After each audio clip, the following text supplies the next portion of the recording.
This is Creepy and Geeky, a part of the Morbidly Beautiful Podcast Network.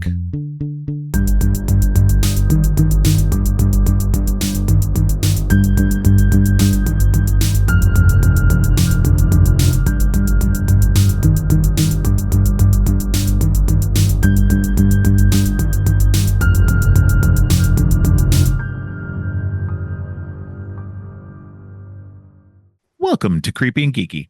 I'm your host, Robert, and on today's episode, I'll be talking to Ashley Thomas about the menu and Fresh.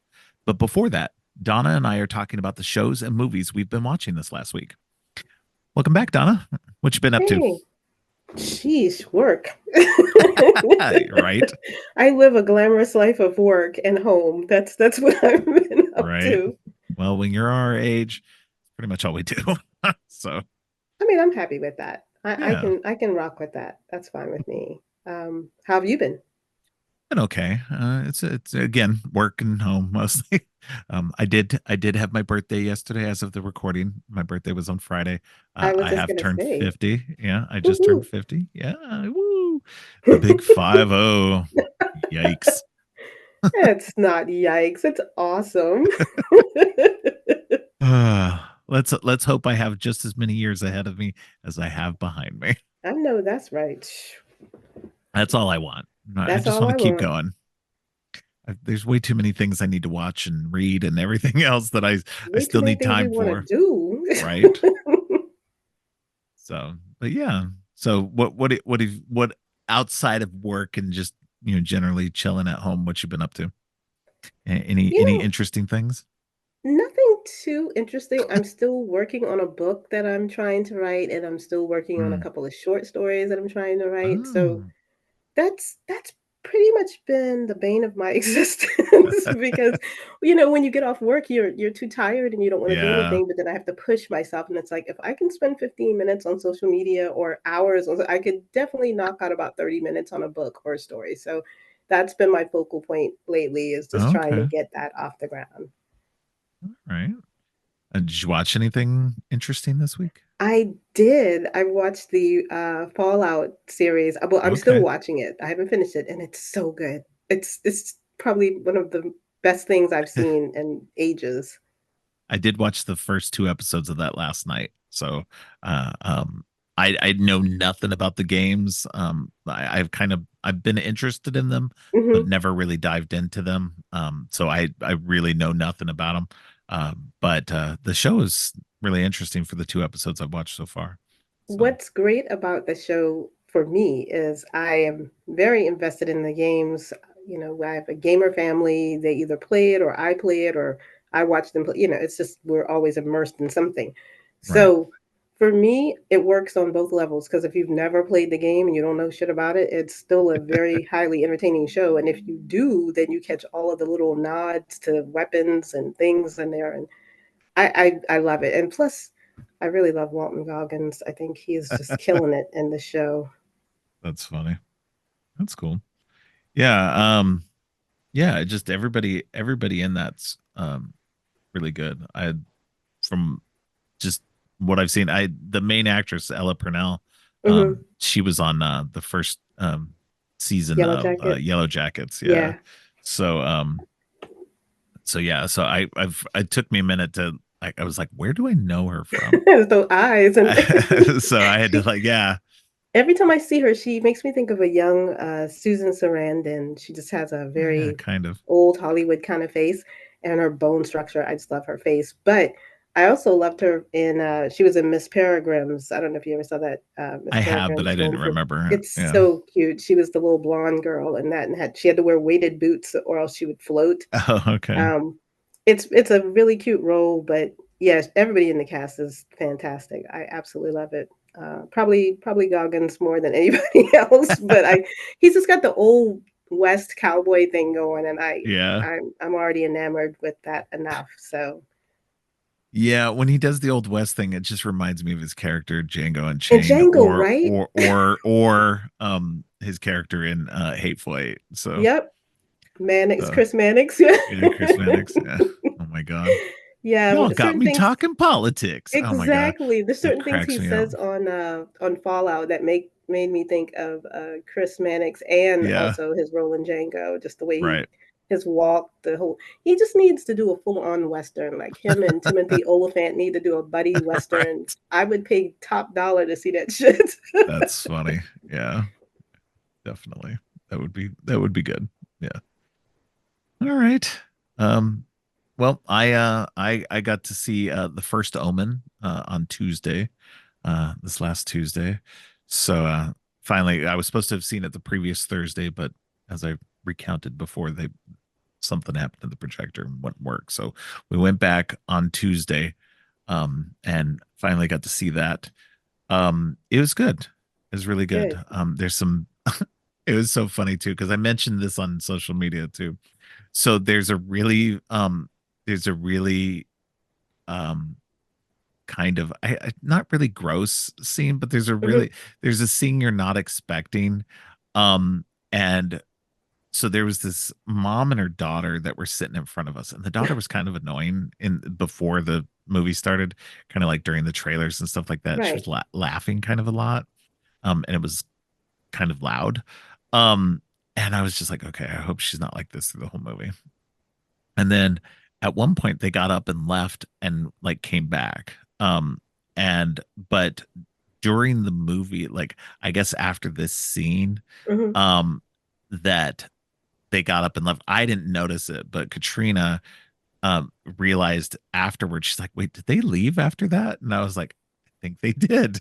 So um so if anybody's seen First Omen, I think you kind of know what scene I'm talking about, maybe. Okay. Um That's already selling me like a billion. I was already sold because I love the Omen franchise anyways, yeah, but that right there, I'm ready. yeah. So It and made this somebody leave. Oh my God. yeah, yeah. So and it's just we're like, did you not know what movie you were coming to? Like Exactly. this is nun horror. Like it's going to be intense and weird and graphic. So it's like it's just yeah.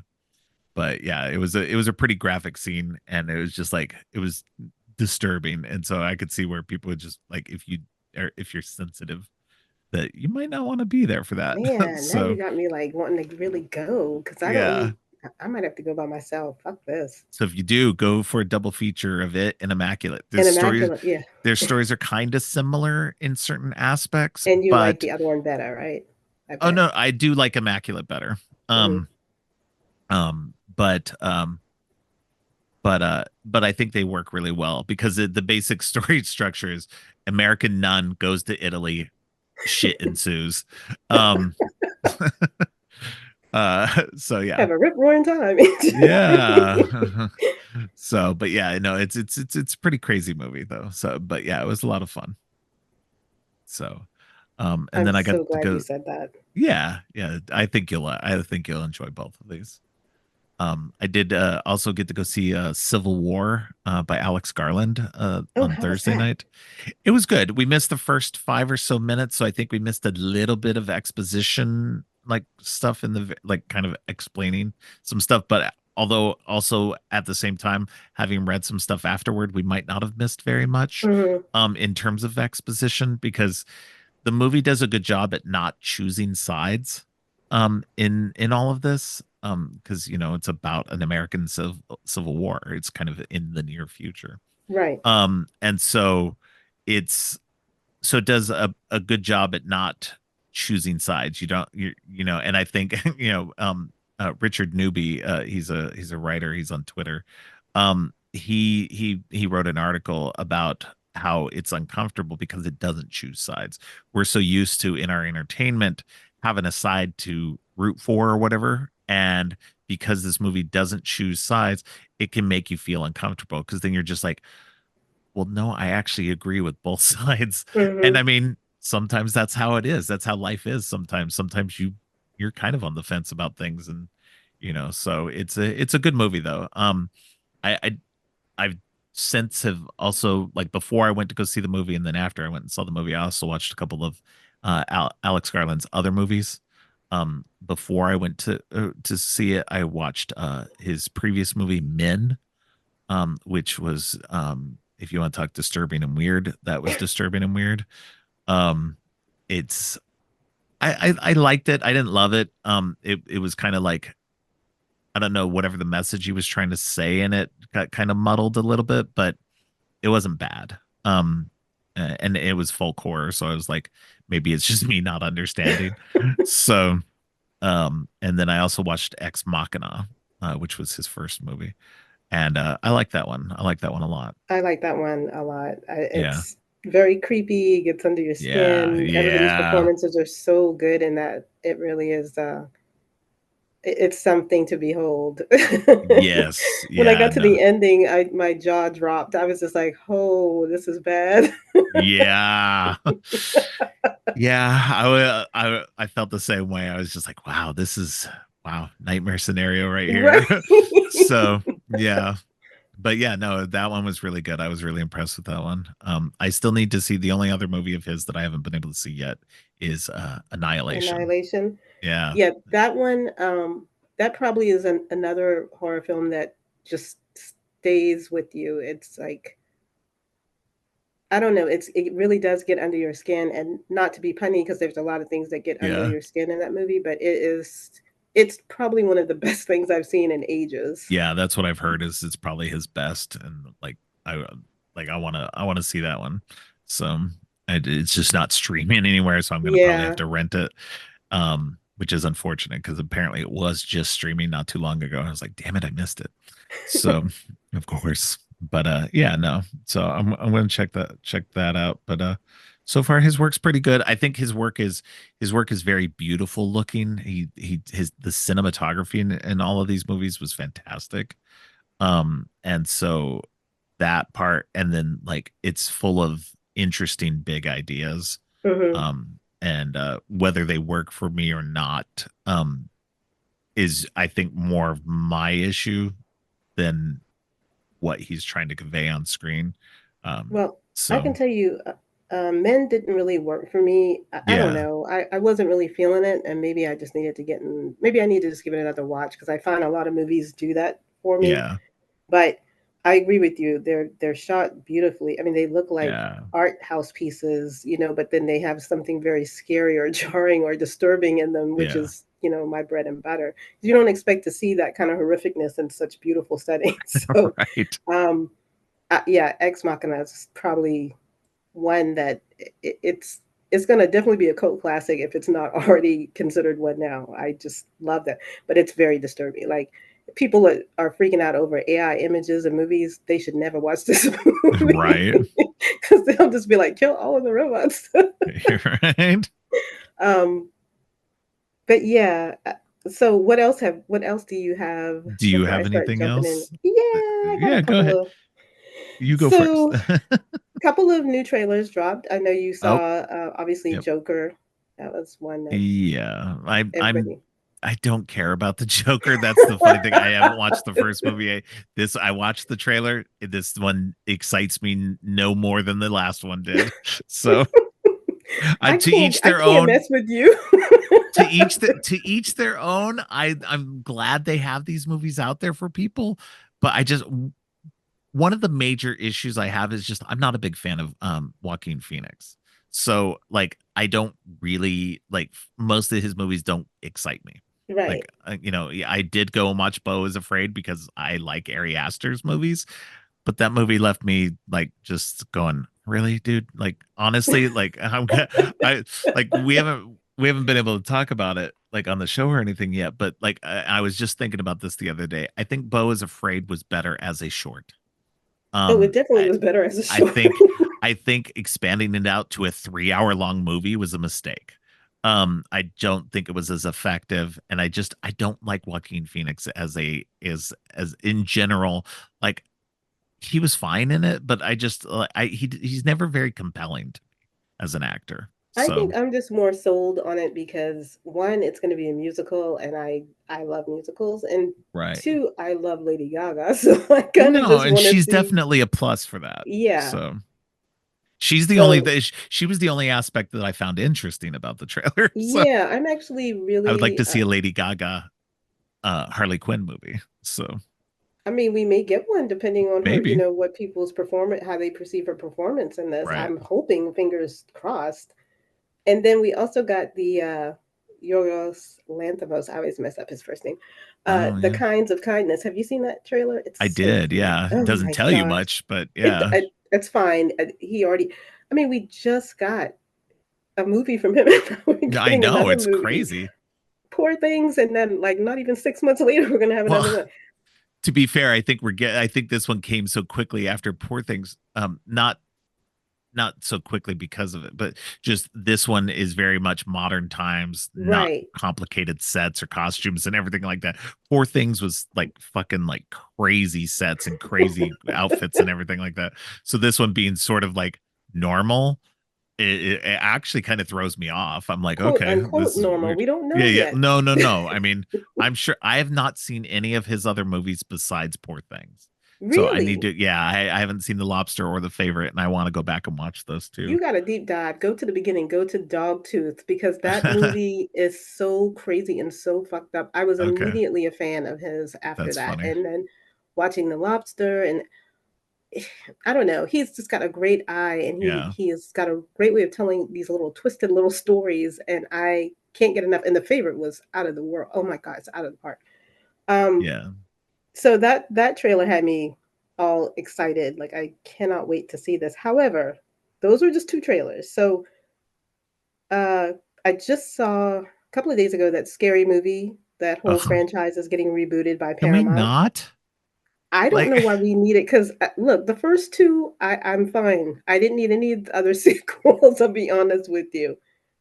I always found those movies to be like they started a whole like bunch of movies like Epic Movie and Date Movie and all these other crap Yeah, and we movies didn't that need came out. all of We didn't need those. all that. Like it became this weird cottage industry of like crappy parody movies. And I didn't even find the scary movies that interesting to begin with. I didn't like they were fine, I guess, but like I did we really need them?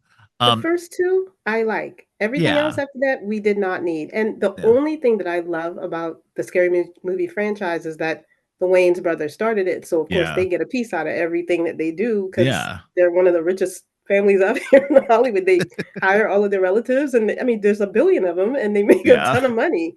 So, why we need to reboot that, I do not. You mean to tell me you don't have any new writers or any new thoughts of anything that we Give me have to another go blackening. Like if you're gonna do that, yes. If you're gonna do a like franchise, do that. yeah. And I to be fair, I think they are doing a second Yeah, I think you blackening. did mention that But they are doing that. yeah, I just I don't know. I did see somebody make a good thing that would have been that would be funny for a scary movie reboot Mhm. is if they got Melissa Barrera and Jenna Ortega as the leads.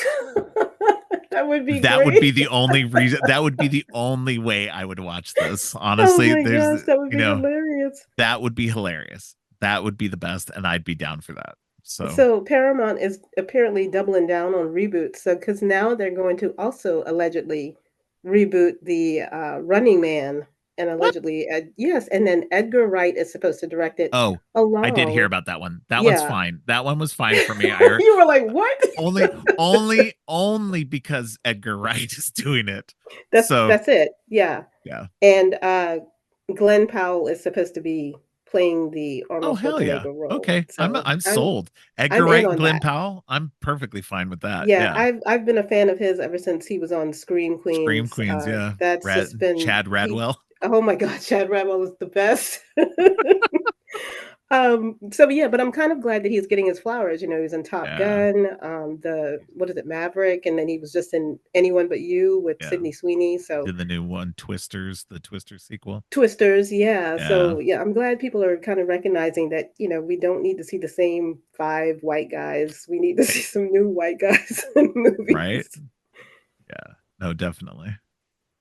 Um Yeah, no, I Running Man I'm fine with I'd forgotten that Edgar Wright was Right. supposed to be the director on that. As soon I as you, know you like when protested I so first badly, like, started that, like what? I love the original Running Man. It's a I do cheesy favorite too. of mine. I would like to see them do a more um faithful take on it. Like I don't think they will. I think he'll do something similar to the original movie more than in line with the original book because the book is very different in a lot of ways. The book is more about it's kind of a cross country type of thing. Right. And it's like the whole setup is different. So there's a lot more that goes into it. So it Yeah, would be because in the very Bachman books, interesting. they didn't have like, televised events. It was like, I mean, they Yeah, did televise it, but they couldn't like sleep, they couldn't stop. yeah, It was terrifying. That was a yeah. terrifying read for me at Yeah, least. for sure. Yeah, Um, no, I loved it. I'm glad I read it after I watched the movie though too, because I find that if I read the original story after I've seen the movie, I feel much better about it. And I even if I like the book more than the movie, I can still really appreciate the movie. Whereas right, you if I can still read the enjoy book it. first and then I see the movie and the movie's like missing all kinds of good shit, then I'm like, that sucks. Yeah. So So I feel like this is definitely going to be very similar to the one that we got in the 80s or whatever. I And hope so. now that we have social media, it's definitely going to be one of those, oh, everybody's watching kind of thing. But Yeah. so along with that, another reboot, remake, uh, Joe Dante, Roger Corman, they are wanting to reboot Little Shop of Horror and call it Little Shop of Halloween Horrors. So they're trying to make a franchise out of that. I Interesting. had to bring that up because of the eclipse, because we had the eclipse, and that's what happened in I don't Little Shop of necessarily see Horrors. that as a bad thing. Like I think that you could do. I'm not against anybody remaking anything. Hmm. Like because it doesn't take away. And I'm gonna talk about this in a minute because there's a movie I watched this last week that was a remake. But I think that it doesn't take away anything from the original.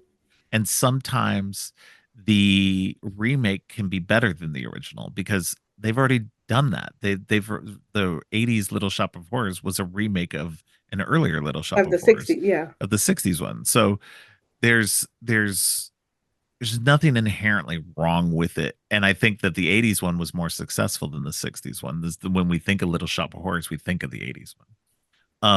For sure. I mean, and plus, And like I said, I like musicals, so it already yeah, had me sold.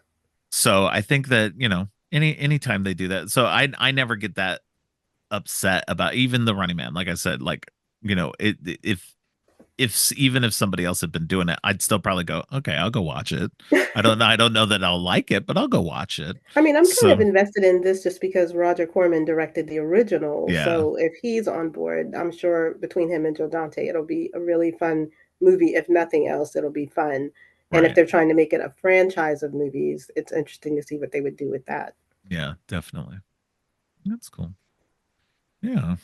Um, well, speaking of trailers and other bits of news, the trailer for Maxine dropped this Ah, week too. The third part of the X trilogy. cannot Um, wait. oh my God, this looks like the best one. Like honestly, like this one looks so exciting and interesting. Like I enjoyed X a lot. I was a little bit softer on Pearl. Hmm. I think she did a great performance in there, but I just like the story overall was just kind of like, I didn't really need it, but whatever, it's fine. Um, but Maxine looks fantastic. Just they all the elevation of all the actors in it too. I Hmm. mean, we got Kevin Bacon, Giancarlo Esposito, um, just like all kinds of cool people are in this, and so I'm excited to see this set in the 1985 Hollywood. Just so many cool things going Yeah, on and in plus that we've got a trailer. little bit of the Night And Night Stalker Stalker, angle, yeah, which I'm so yeah. excited to see this. I think So it's like, in this one, is she going to take out the Night Stalker? I'm so. curious.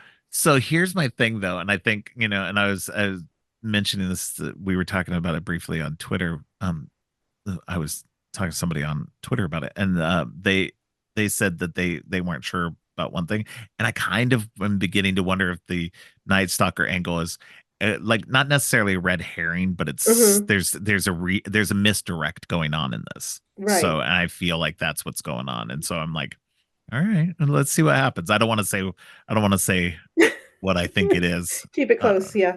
yeah, because it might not happen, but it's my feeling. So, and that's fine, one way or the other. It's cool. But yeah, no, I'm excited for this one.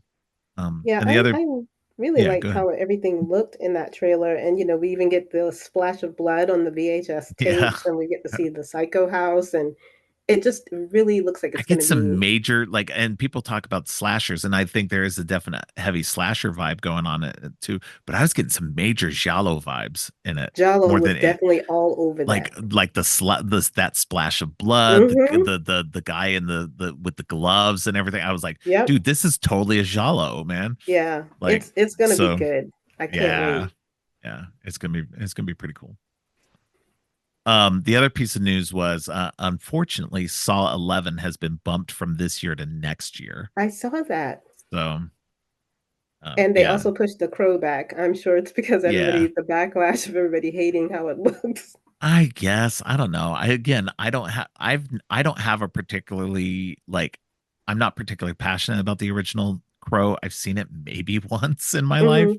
Hmm. And so I'm not like this new one looks interesting. Like and especially for the fact that everybody's like bitching about it and everything. It's like, have none of you seen any of the sequels to The Crow? Like they're all terrible from what I They understand. actually, that's what gets me. It's like nobody is calling out any of the other. Y'all are acting like this is Right? the first time that this has been done. It was done immediately after he died. They had The Crow 2 with the guy who looks exactly like him. Yeah. Nobody is talking about any of those horrible sequels. Yeah. And the other thing is, you kind of gotta let it go. Like you said, I just watch it and make the decision. And if it's dog shit, then call it dog shit. But at least Yeah. watch it first before you just go by the Well, trailer and say I hate it. and people want to like and people are talking about like the way he looks and how the whole thing just doesn't seem all like because the original's all very gothy and everything like that because it was like the fucking early 90s. Of course it was meant to be gothy at Everything that was time. yeah. It's different now. Everything's a different vibe now. They're not going to do something in the same vibe as it used to be. Like how like they're not going to cater to us Gen X people anymore. Like we're the old market people. Come on. Exactly. They need new people. Come on. And So my other thing too is, people are all upset about it, but if they actually went and read the comic, they'd realize that the 90s film is nothing like the comic at all. There's some things here and there, but no, it's not. It's not yeah. anything like the comic at all. So So if this one why are picks up you actually doing the same stuff from the comic book, yeah, I don't know. yeah, It's going to be divisive no matter what, I think. But it's I'm just wild. like whatever. It looks interesting though. I'm going to go see it. So I'm gonna watch it. I don't know if I'll go see it, but I'm definitely gonna. I mean, if I yeah, can sit through the abysmal sequels that I've already sat through, I can sit through this. right. Yeah, no. So Um, so I did a couple other movies I watched this week. I've been trying to, so this year I'm trying to do a whole, one new to me, movie a Hmm. day. Um, and so I try to, I'm behind now, but I'm going to try and catch up because I got way ahead in April. Or not April, in January. In Hmm. January, I watched 49 movies. Oh wow. Yeah. And then February and March kind of slacked off and everything. And then, now with the job, it makes it a little bit more difficult. But so I'm still trying to. And so this week I watched, besides the stuff I already mentioned, I did watch three other movies. One of them was Butcher Baker Nightmare Maker. That movie is not about it. That movie, I knew going into it, like I didn't know anything about it, but I knew going into it that people had talked about just like how insane and weird it was, and it really was. It's so bizarre. I'm glad I watched it just so I could say I watched it, but it's like that movie Pieces. Um when people tell you that Pieces is insane is an insane movie, you're not really prepared. You just can't be prepared for it. And it's the same with this movie. You're just not really prepared for the amount of weird shit that happens. So I'm not gonna say anything. People should go watch this for their own. You really should watch. It's on Shutter now. So Let's go just say she watch it. really loves her nephew. Um, Yeah, yeah. I was gonna spoil something, but I almost that's all I I can say realized about not it. to. Oh my God, But Susan yeah, Tyrrell is off the chain, and that she is off the chain. She's so off the chain. It's insane. she's just she's weird looking to begin with. Oh my, That doesn't right? help. Oh my God. Okay, I'm sorry. I Yeah. didn't mean to interrupt. Go ahead. No, Your no, next it's totally movie. fine. And then I watched one from last year that people had been talking about called Dark Harvest. It's on Amazon Prime now. It's a like set in the 60s. in a small town, and they have an annual thing where they have to hunt down um, this creature called Sawtooth Jack. And when they hunt him down and they kill him, it you know it their harvests are good and everything Oh, is wow. prosperous for the next year. It's that whole folk tale of Right. gotta sacrifice something to keep your crops going and everything. So it was a very interesting movie. The visuals are really cool. I kind of called the central mystery early on, which didn't take away anything from it because it was still a very interesting movie. I'd heard a lot of people actually complain about it and say it wasn't that great, I guess, compared to the book that it comes from, and of course, it's Hmm. never going to be as good as the book. Um, but I've never read the book, so I don't know. But for what I got out of it, it was very entertaining. So, Huh. it's definitely huge Halloween vibes throughout the whole thing. So it feels like something people could put on as a yearly watch thing if people want to put on something cool Check to that watch out. every That summer, sounds every good. fall. Yeah, no, it's really cool. And so the last one I saw was Roadhouse, the remake of Roadhouse. So Oh this my was talking about goodness. How was remakes. that? I liked it. I liked it a lot. I'm gonna admit I like it better than the original. Oh, I So can't go there. I gotta watch okay, this. but see,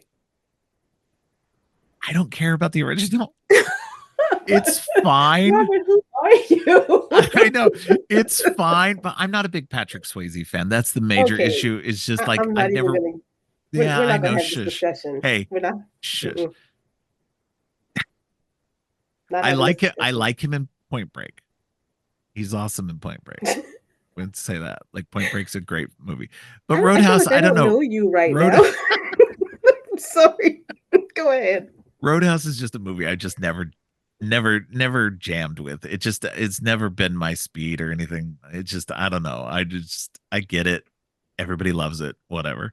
I just It's got it's a Sam fine. Elliott. No. Don't get me wrong. I like Sam Elliott in this in the original. So don't get me wrong. I like Sam Elliott in anything, man. Yes. That guy's just cool Hell personified. yeah. Um, but But I I'm don't glad you know. said that you had fun with that. You like this one. I mean, I like Jake Gyllenhaal This anyway, one, so I was gonna watch yeah, it anyway. this one's different. It takes it's a similar story with similar characters, but it's not exactly the same. And that's what I appreciated out of it.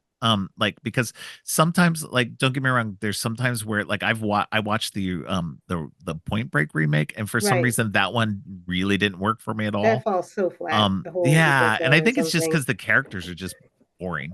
Yeah. And so because I don't mind when a story deviates from like a remake deviates from the initial story because I think that actually is beneficial because as long as you have the general vibe and um If you get the and core elements of and the it, then core I'm elements, with it. yeah, Yeah. then yeah. And so this one being, um different in ways, because Jake Gyllenhaal's Dalton is an ex UFC fighter, and and he's brought into this like in a different way, and so it's more interesting in certain ways than that. Conor McGregor, it's his first movie. He is a UFC fighter. This is his first movie, and I think he does great chewing up the scenery as one of the bad guys. Like it's silly and over the top, but I actually really enjoyed it for what it was.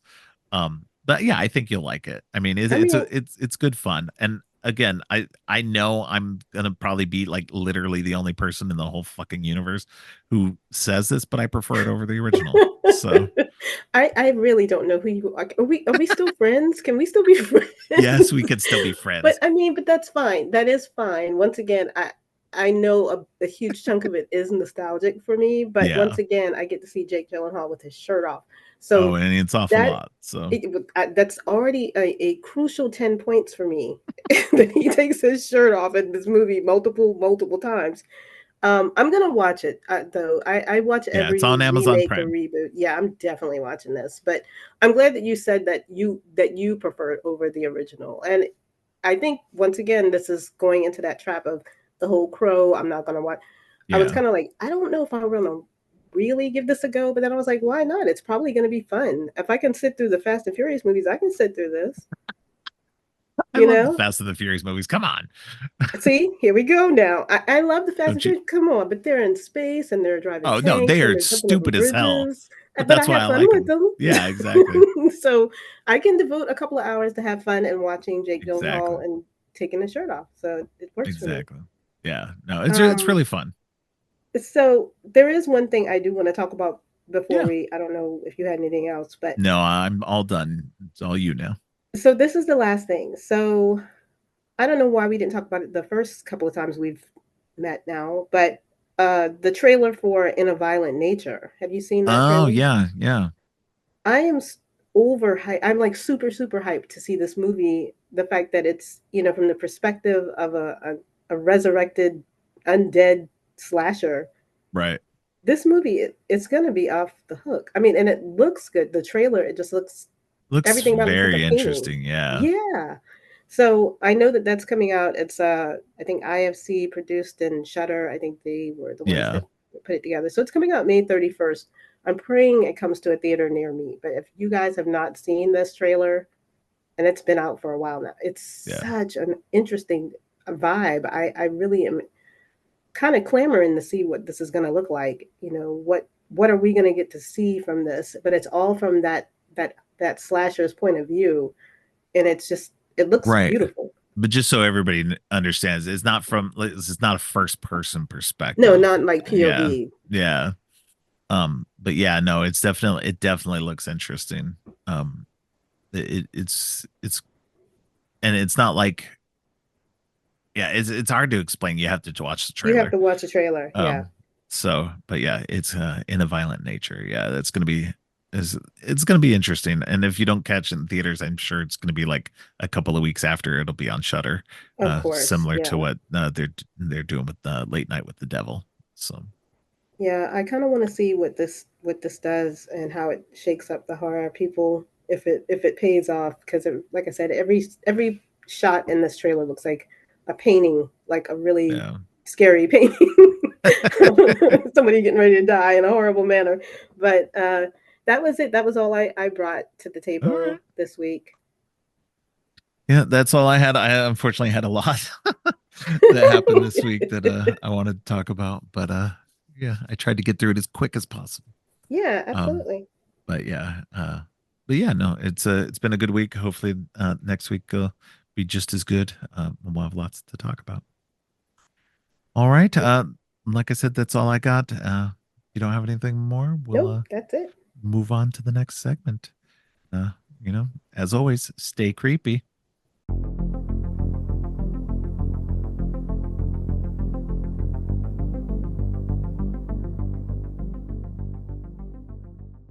On today's What's Your Favorite Double Feature episode, Ashley Thomas returns to the show to talk about the menu and Fresh. Ashley is a staff writer for fangirlish.com and host of podcast 616 and We Are Starfleet. Welcome back to the show, Ashley. Hey, Rob. Thanks for having me back. Yeah, it's good to have you, especially back over here on the creepy side of things. Yeah, hadn't gotten to talk creepy in a minute, so this is fun. Yeah. Yeah, and so this is normally, as listeners have heard before, that I put it out there for my listeners or for my guests to give me 3 to 5 different double features, and then I could choose from those, um or modify, and that's what we kind of did this time. We kind of modified. You brought several double features. This one I was partially attracted to and suggested another alternative for another movie in it. Um, and because the way you the movie the other movie you suggested for this one was interesting, but I think it maybe fit better with a different movie. Yeah, Um, yeah. and so yeah, um, and we may get to that movie another time. So Hmm. but yeah, so that's what we're doing today is they we're going to do the menu and Fresh, a couple of food horror movies, which should be a lot of fun. Yeah, And yeah. Definitely made it for an interesting double feature. And for me, The Menu was my number one horror movie of what 2022 on my top 10 horrors of that year. So Nice. yeah, so it should be sure. Well, it should be a lot of fun talking about it because I don't think I've had a chance to talk to anybody about it before, other Yeah, than on that episode. So sure. Yeah, yeah. No, me either. So I'm looking forward to yeah, chatting about it today. all right. Well, let's go ahead and jump right into that one. Um, uh, we're going to talk first about The Menu, which stars Ray Fiennes, Anya Taylor-Joy, and Nicholas Hoult, among others. There's quite a few famous faces in this.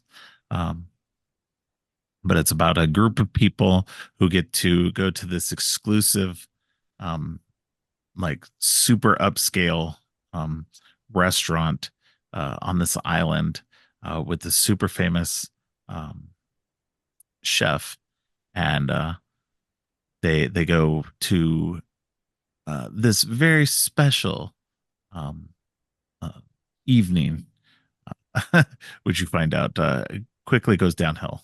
So, Mm. uh, but yeah. So what this was one of the movies for sure that you brought to me. What was it about this movie in particular that attracted you and made you want to talk about it? Well, one, I love Anya Taylor-Joy in anything. I think she's Yes, marvelous, especially when she gets to do horror. I mean, she does a lot of yes, different stuff, but I've especially enjoyed her horror work. I think she's phenomenal. yes. So Absolutely agree. that was the main drawing point for me to go see the movie to start with. I was able to catch this one in the theater Yes, last year, or when good. was it? 2022? 2022. Yeah, Yeah, towards the yeah. end. Yeah, towards the end of the year. So I caught it either late 2022 or maybe in January. I know it was on the tail end of the theater run for it, but anyway, I had a blast with it. I thought it was really clever. The other thing that drew me to the movie, besides great cast, love Ray Fiennes, love Nicholas Hoult, Yeah, was that it was directed by Mark Mylod. yeah. Mark Mylod directed some of my favorite episodes of Game of Thrones, Okay. and I just think he's a great director. So I was like, okay, I want to see him do a film now. I've seen him do TV. Let's watch him do film. So Yeah. those Yeah. those What's were go ahead. yeah. No, no, no. You go ahead. I say those were some of the main drawing points for me as uh, a movie watcher. Also, it's a horror movie. It's got a bit of comedy to it, so Yeah. uh, it's a good reason for me to watch. Oh yeah, definitely. Yeah. No, the comedy bits that happen in it, they're so dark comedy. It's great. It just punctuates every little thing in it. Hmm. But yeah, Mark Mylod, interestingly enough, yeah, on top of doing the TV stuff, his last movie he had done before this movie was the weird little Anna Faris, Chris Evans comedy movie, What's Your Number? Which I Oh, absolutely love. It's very oh, okay. silly. Um, it's a very silly romantic comedy thing, but it's to me, it's a lot of fun. And Anna Faris and Chris Evans have a lot of good chemistry in that movie. So Oh, that's cool. yeah, I had that one was not on my radar, so I'll have yeah, to take a look at that. yeah. Um, yeah, it's definitely a fun one. Definitely, I definitely suggest checking it out. Um, but yeah, this one's wildly different, of course. But yeah, no, I agree with you. Anya Taylor-Joy is excellent in everything, and especially in horror. The Witch, Split, Oh yeah. um, those are great. Hmm. Um, anytime she gets to play in the horror world is really good. It seems like she has a lot of fun in it. Sure. So Yeah, one of the other things that I thought was interesting about it is personally I love to cook, but I also yeah, have some close friends that have and still some of them still work in the restaurant industry. One in particular works in a very high-end restaurant in Florida. And so I know a little bit about how kitchens work, having not worked in one myself, just have passing knowledge. Uh, right. but getting to hear about some of their experiences and how grueling it truly is. Yeah. It's a tough gig. Mad respect for anybody who works in a restaurant, just because it is really challenging and tiring and often a thankless job. So, but yeah, I was curious to see, and some of this plays into the plot of the film too, Oh like yeah. because like if you stay in that industry for any length of time, you have to love it. You have to be absolutely dedicated to it because it is Yeah. a really, really tough job, and not everybody can do it for a long term. So, Right. mm, Well, and and that goes to a very important point in the movie too, is just that not only do you have to, you're dedicating your life to it and everything like that, but to be successful, to be, like world renowned and stuff like that, you've got to do things that you might not want to do. mhm, And you see it both in the chef and in his employees there at the restaurant and everything, that they are all willing to do what is necessary to continue doing the job. Um, mhm. and because that's their passion is food and making good food and making art out of food. And so it's definitely like I said, it goes downhill pretty quickly. But the dishes that they make in this are fascinating. Yes, I was particularly intrigued by all of that. So, Yeah. mhm. Now I'm not. I confess I'm not a foodie. Like I'm perfectly at home eating fast food as much as and I'll eat a fancy meal now and again. I just don't see the point in paying the high prices for it. So it's just food. So Mhm. I'm kind of like Anya Taylor-Joy in that respect. Her character in this is just like, it's just food, just can we just eat it? Why do we got to keep dealing with this? And so it's interesting too, because we're set up in the beginning, she's with Nicholas Holt, and she's questioning the whole thing about all this, and finds out that like he paid like something like over $1,200 per person um to be there for this night, Mhm. and which is crazy expensive. And there's only allowed to be like 12 people total, which is a very small gathering. But you see that there's like a food critic there. There's a kind of like a ex, not ex, but like a faded TV star there, Mhm. and his assistant. There's a couple who seem to who come all the time, and then this group of guys who seem like it was like Wall Street Bros. Right. Is the only way I can put it. Yep. But Nicholas Holt very much seems like a huge foodie. He's very into everything. He's excited. And meanwhile, he's got Anya Taylor-Joy's character there to kind of and the character's name is Margot. Um, she's kind of there just to kind of like, I don't know, undermine every little thing he does Right. about it all, because she's just like, what is going on here? Hmm. So I love that. I just love how down to earth she is, and just how like, because she's kind of, you know, the audience stand in for people who are not, who are not foodies, Right. who Right. are, who are there just to, it definitely seems like, and you find out quickly that she was kind of added on the last minute, that there was supposed to be somebody else as his guest, as Nicholas Holt's guest. And um that's obviously he's not going out as himself. I just can't remember his character's name. but but she but she's there as a substitute for whoever he was originally supposed to bring. Right. But yeah, it's a they take a boat, they go out to the island, and then once they're there, the the host um takes them around and shows them all the different things that make up the island that they use for the food, the vegetables, the fish, the meat and everything. And So it's an interesting process. I enjoy that, like, getting, like, if you were going to, like, it's a whole experience. It's not just going to a restaurant and eating the food. You're getting the whole experience of, learning about the island and about, all of this, what goes into making the food and everything. So Yeah, yeah. I actually find that kind of stuff fascinating. Like yeah, I like, I like to know where my food comes from, and uh just that whole premise of we do everything here on the island. We do this every day and blah blah blah blah blah, and like how meticulous it is, but also like and some of this is maybe some horror movie bias come through. But when they go to the smokehouse, gosh, that made me think of stuff in Midsummer, like yeah, visually. It yeah, cued that, and how like, oh, we live here, we do everything here together, and blah blah blah. And I'm like,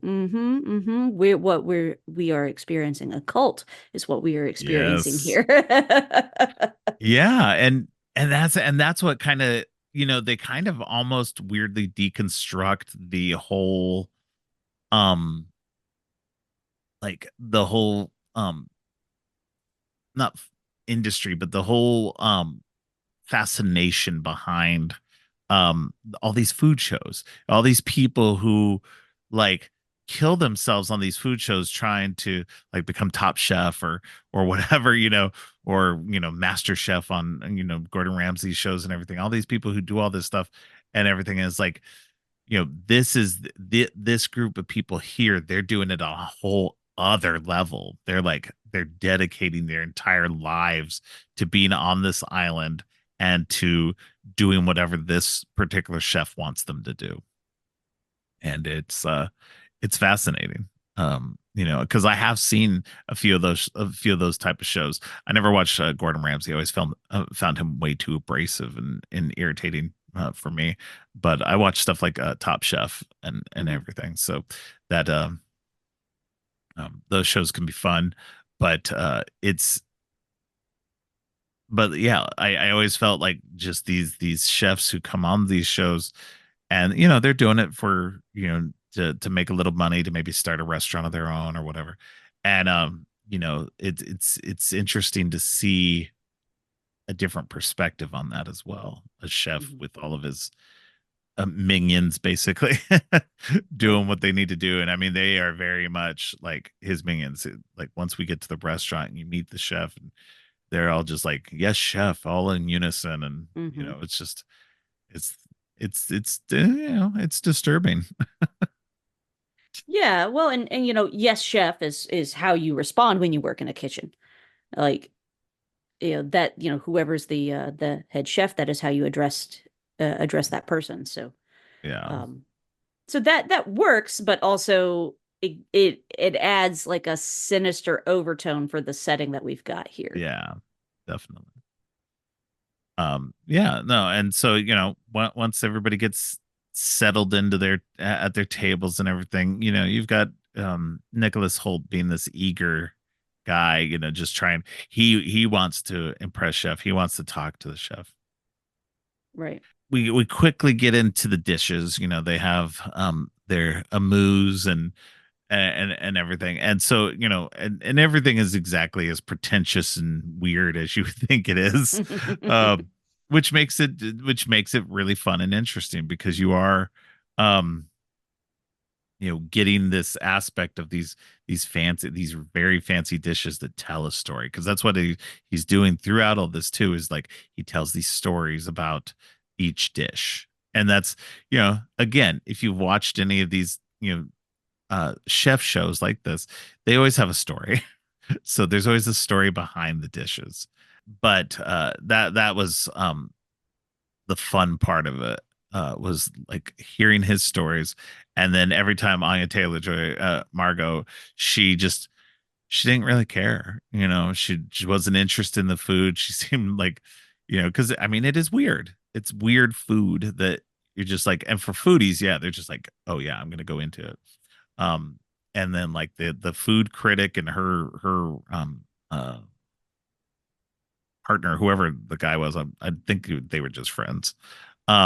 But they were like, you know, um, she was picking over everything and like making her little food critic comments about everything. I thought it was funny too because it's so pretentious.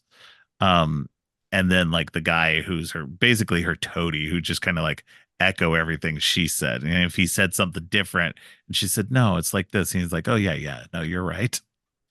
Mhm. It just cracked me up. Yeah, yeah, and the food critic was played by Jenna McTeer. Excuse me, who I know better from Jessica Jones. She played Jessica Jones's mother. Oh, okay. Yeah, yeah, yeah. So I thought that was kind of interesting because I remember when I first saw the film, and I had the same reaction watching it again because it had been a minute since I had seen it. Like, I recognize her. She's somebody I know. Why do I know her? And it's Jenna McTeer. Uh, in Jessica Jones, she has dark hair and a lot of it. So I'm like, wait, who is this? Who is this? But I did recognize her face. Yeah. So, and she's great. She's also in Me Before You, Allegiant, um, lots of other things. So, Right. And I recognize the guy from stuff too. And I couldn't place him. Like everybody's fairly recognizable in this. Um, mhm. but it's one of those moments where it's like, yeah, I recognize people, but I don't kind of know where they're from. Um, the older couple who've been there multiple times, the woman in that is Judith Light, from Who's the Boss. So Oh, that was not a show yeah. I ever watched. So, Oh yeah, yeah. 80 show, Tony Danza, Alyssa Milano. right, right. Um, I didn't yeah, know yeah, Alyssa yeah, Milano was in that. Yeah, yeah, yeah. yeah. So yeah, I so it's it was fun seeing her, and for us 80s people. Um hmm hmm Well, yeah. Well, no, go ahead, go ahead. no, no. Yeah. It's he, she was great in this. There's obviously something going on between her and her husband. The husband wants to sit with his back to Anya Taylor-Joy for some reason, which you find out later. Um, and it's and basically everybody's there with some kind of secret. Um, and it kind of figure it out over the course of everything. Um, John Leguizamo plays the faded TV star who's he's there to kind of get an idea of what it's like um, to eat this kind of fancy food because he has a pitch to make a food show with him. hmm But he's obviously, as we get into it, he obviously doesn't know crap about food. He would be like me. Like I don't have a refined palate. So I have no clue anything about foods and everything. Um, so I would be a bad, terrible host for a food show. Yeah. Yeah. So I mean, I think about it's like, could I be a food critic? And I'm like, well, you know what? I'm just as happy eating Chef Boyardee as I am yeah, going to a fancy restaurant. I do have a pretty sensitive palate because I worked in coffee for a while, and um, I love beer, and so I've got a pretty sensitive palate in terms of picking out tasting notes. And uh, one of my close friends, as I said, is a former chef, and the first time he came to visit, he was gonna help me make some barbecue, and he was like, show me your spices. And I showed him like my spice cabinet. He's like, ah, you know how spices work. And I was like, yes, I do. Thank you. Thank you. I was feeling pretty good about that. that's good. That's good. Yeah. Anyway, I don't know. I think that's fun. I was looking up uh the husband and wife. I was looking up the husband because I could not remember the actor's name. It's Yes. Reed Birney, or Okay. Birney. He was in House of Cards, Mm. an episode of Star Trek Strange New Worlds last season, Oh, there you go. and a lot of That's things. right. He's also married to Constance Schulman, aka Patty Mayonnaise from Doug. So That's funny. that makes my day. Anyway. Well, there you go, everybody. Yeah, there you go. There you go. And Making connections. making connections. Patty Mayonnaise is also Yoga Jones on Orange is the New Black. So, That's too funny. um, yeah, enjoy that weird whiplash right there. Anyway, I'm That's too sorry. funny. That was No, a little no, that's great. ADHD rabbit trail there. No, true, true. That's why I try to stay off the IMDb when I'm doing the actual episode because I know I'd rabbit hole so bad. Yep. Yep. Um, but yeah, no, yeah, no, there's like it, yeah, obviously something's going on in this moment, in this particular evening, something is different. Hmm. um it's the chef is weird. He definitely, you can see he's not happy that Margot is there. And like I'm pretty sure he brings her up pretty quickly and is like, why are you here, who are you? It's like halfway through, I think. Right. And because she's refusing to eat anything, she doesn't want to eat anything. um and just because she's just turned off by it all at this point. Nothing has interested her so far. And so he's like, why aren't you eating? She's like, because I don't want to eat it and you can't make me. He's like, Hmm. and so there's an interesting like force of wills going on through this movie with between Margot and the chef. And it's it's the kind of the crux of the whole movie. um but there's also, there's supposed to be 12 people. There are 12 people there, and but there were only 11 that came in on the boat and everything. And then you see at one at a little table by herself is this old woman who's just like drinking. She's not really eating any of the food or anything. She's just sitting there drinking the entire time. She just looks drunk and out of her mind. Hmm. Um, and you find out later on, though, that that is the chef's mother. Um, but it's there's so much going on in this movie. It's dark as hell. But there's so many moments of um like you said earlier, there's so many moments of humor too to kind of punctuate that darkness. And that's what I really enjoyed of it, because I am a, I love comedy. Um, and I love a good horror comedy. And this has just that right mix of it to kind of keep punctuating every time it gets dark. There's something just either funny or just weirdly absurd um, Hmm. that happens. And that's what's great. So yeah, so by the third course, we are things start to go kind of downhill.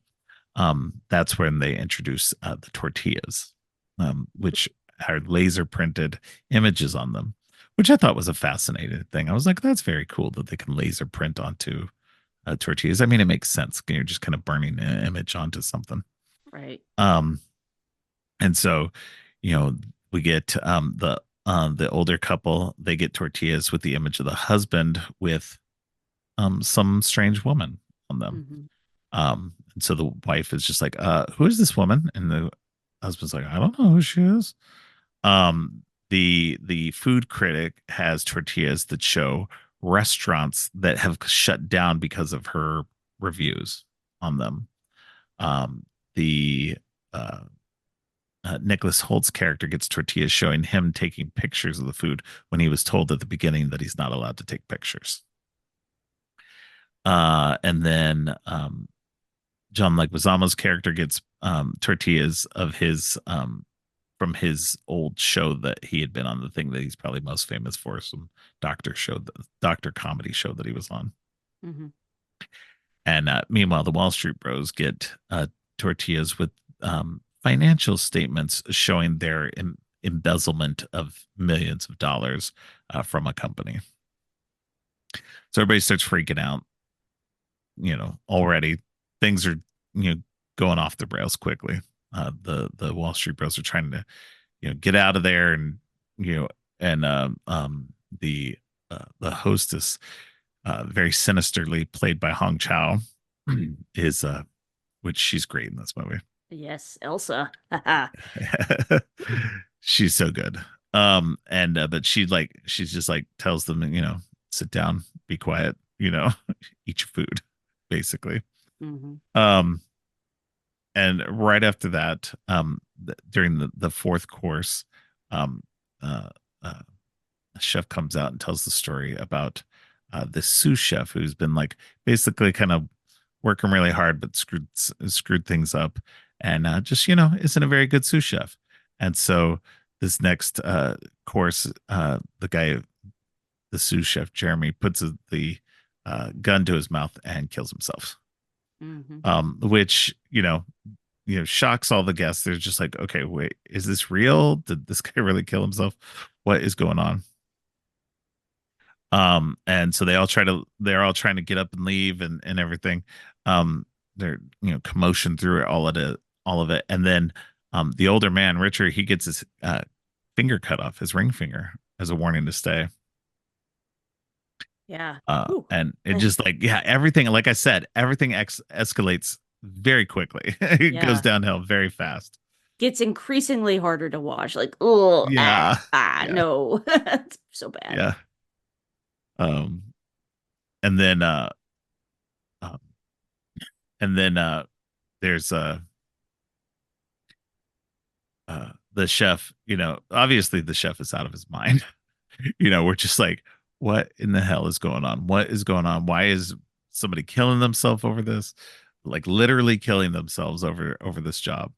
And then uh, he talks about this man who was his investor in this. He doesn't own this island. He doesn't own this restaurant. Somebody else does.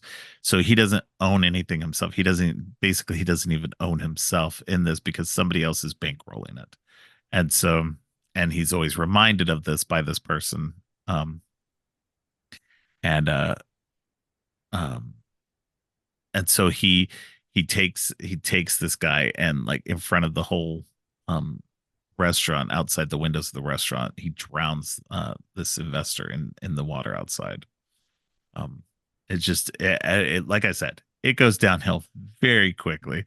Everything, all these events happen like within moments of each other.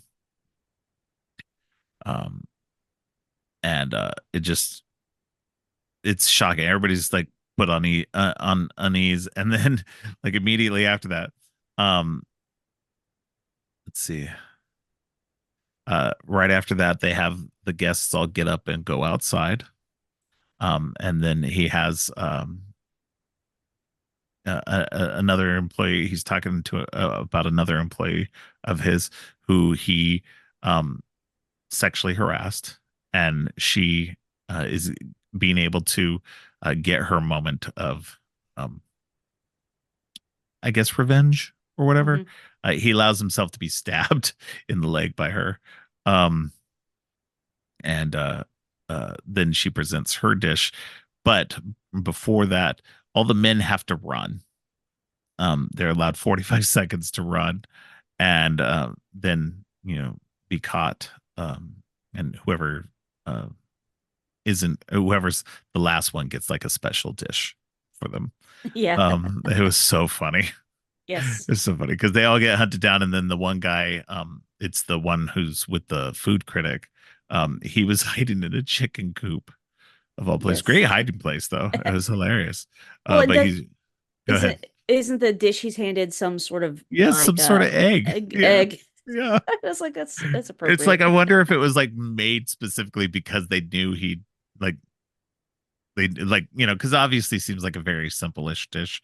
I mean, and I could be wrong, but it was something whipped up really quickly because they were like, well, he's hiding in the chicken coop, so I'll just do this for him. It was very well timed. Yep. But meanwhile, the women are brought back into the um, restaurant and given a dish by the woman who stabbed the chef. And uh, let's see. Okay, yeah. And so they're enjoying. I wouldn't say enjoying the food, but they're eating the food with her and telling her, "Oh, it's great. You all this food is great." And she's like, "Yeah, I wish I would have. Somebody would told me that earlier or whatever."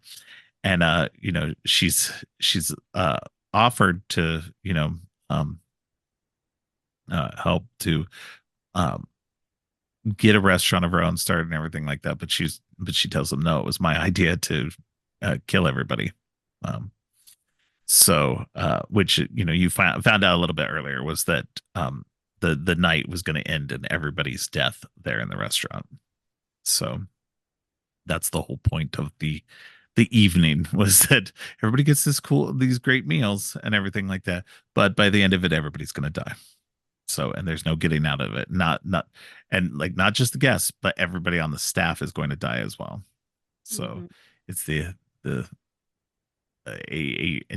an evening to remember for everybody else who's not there.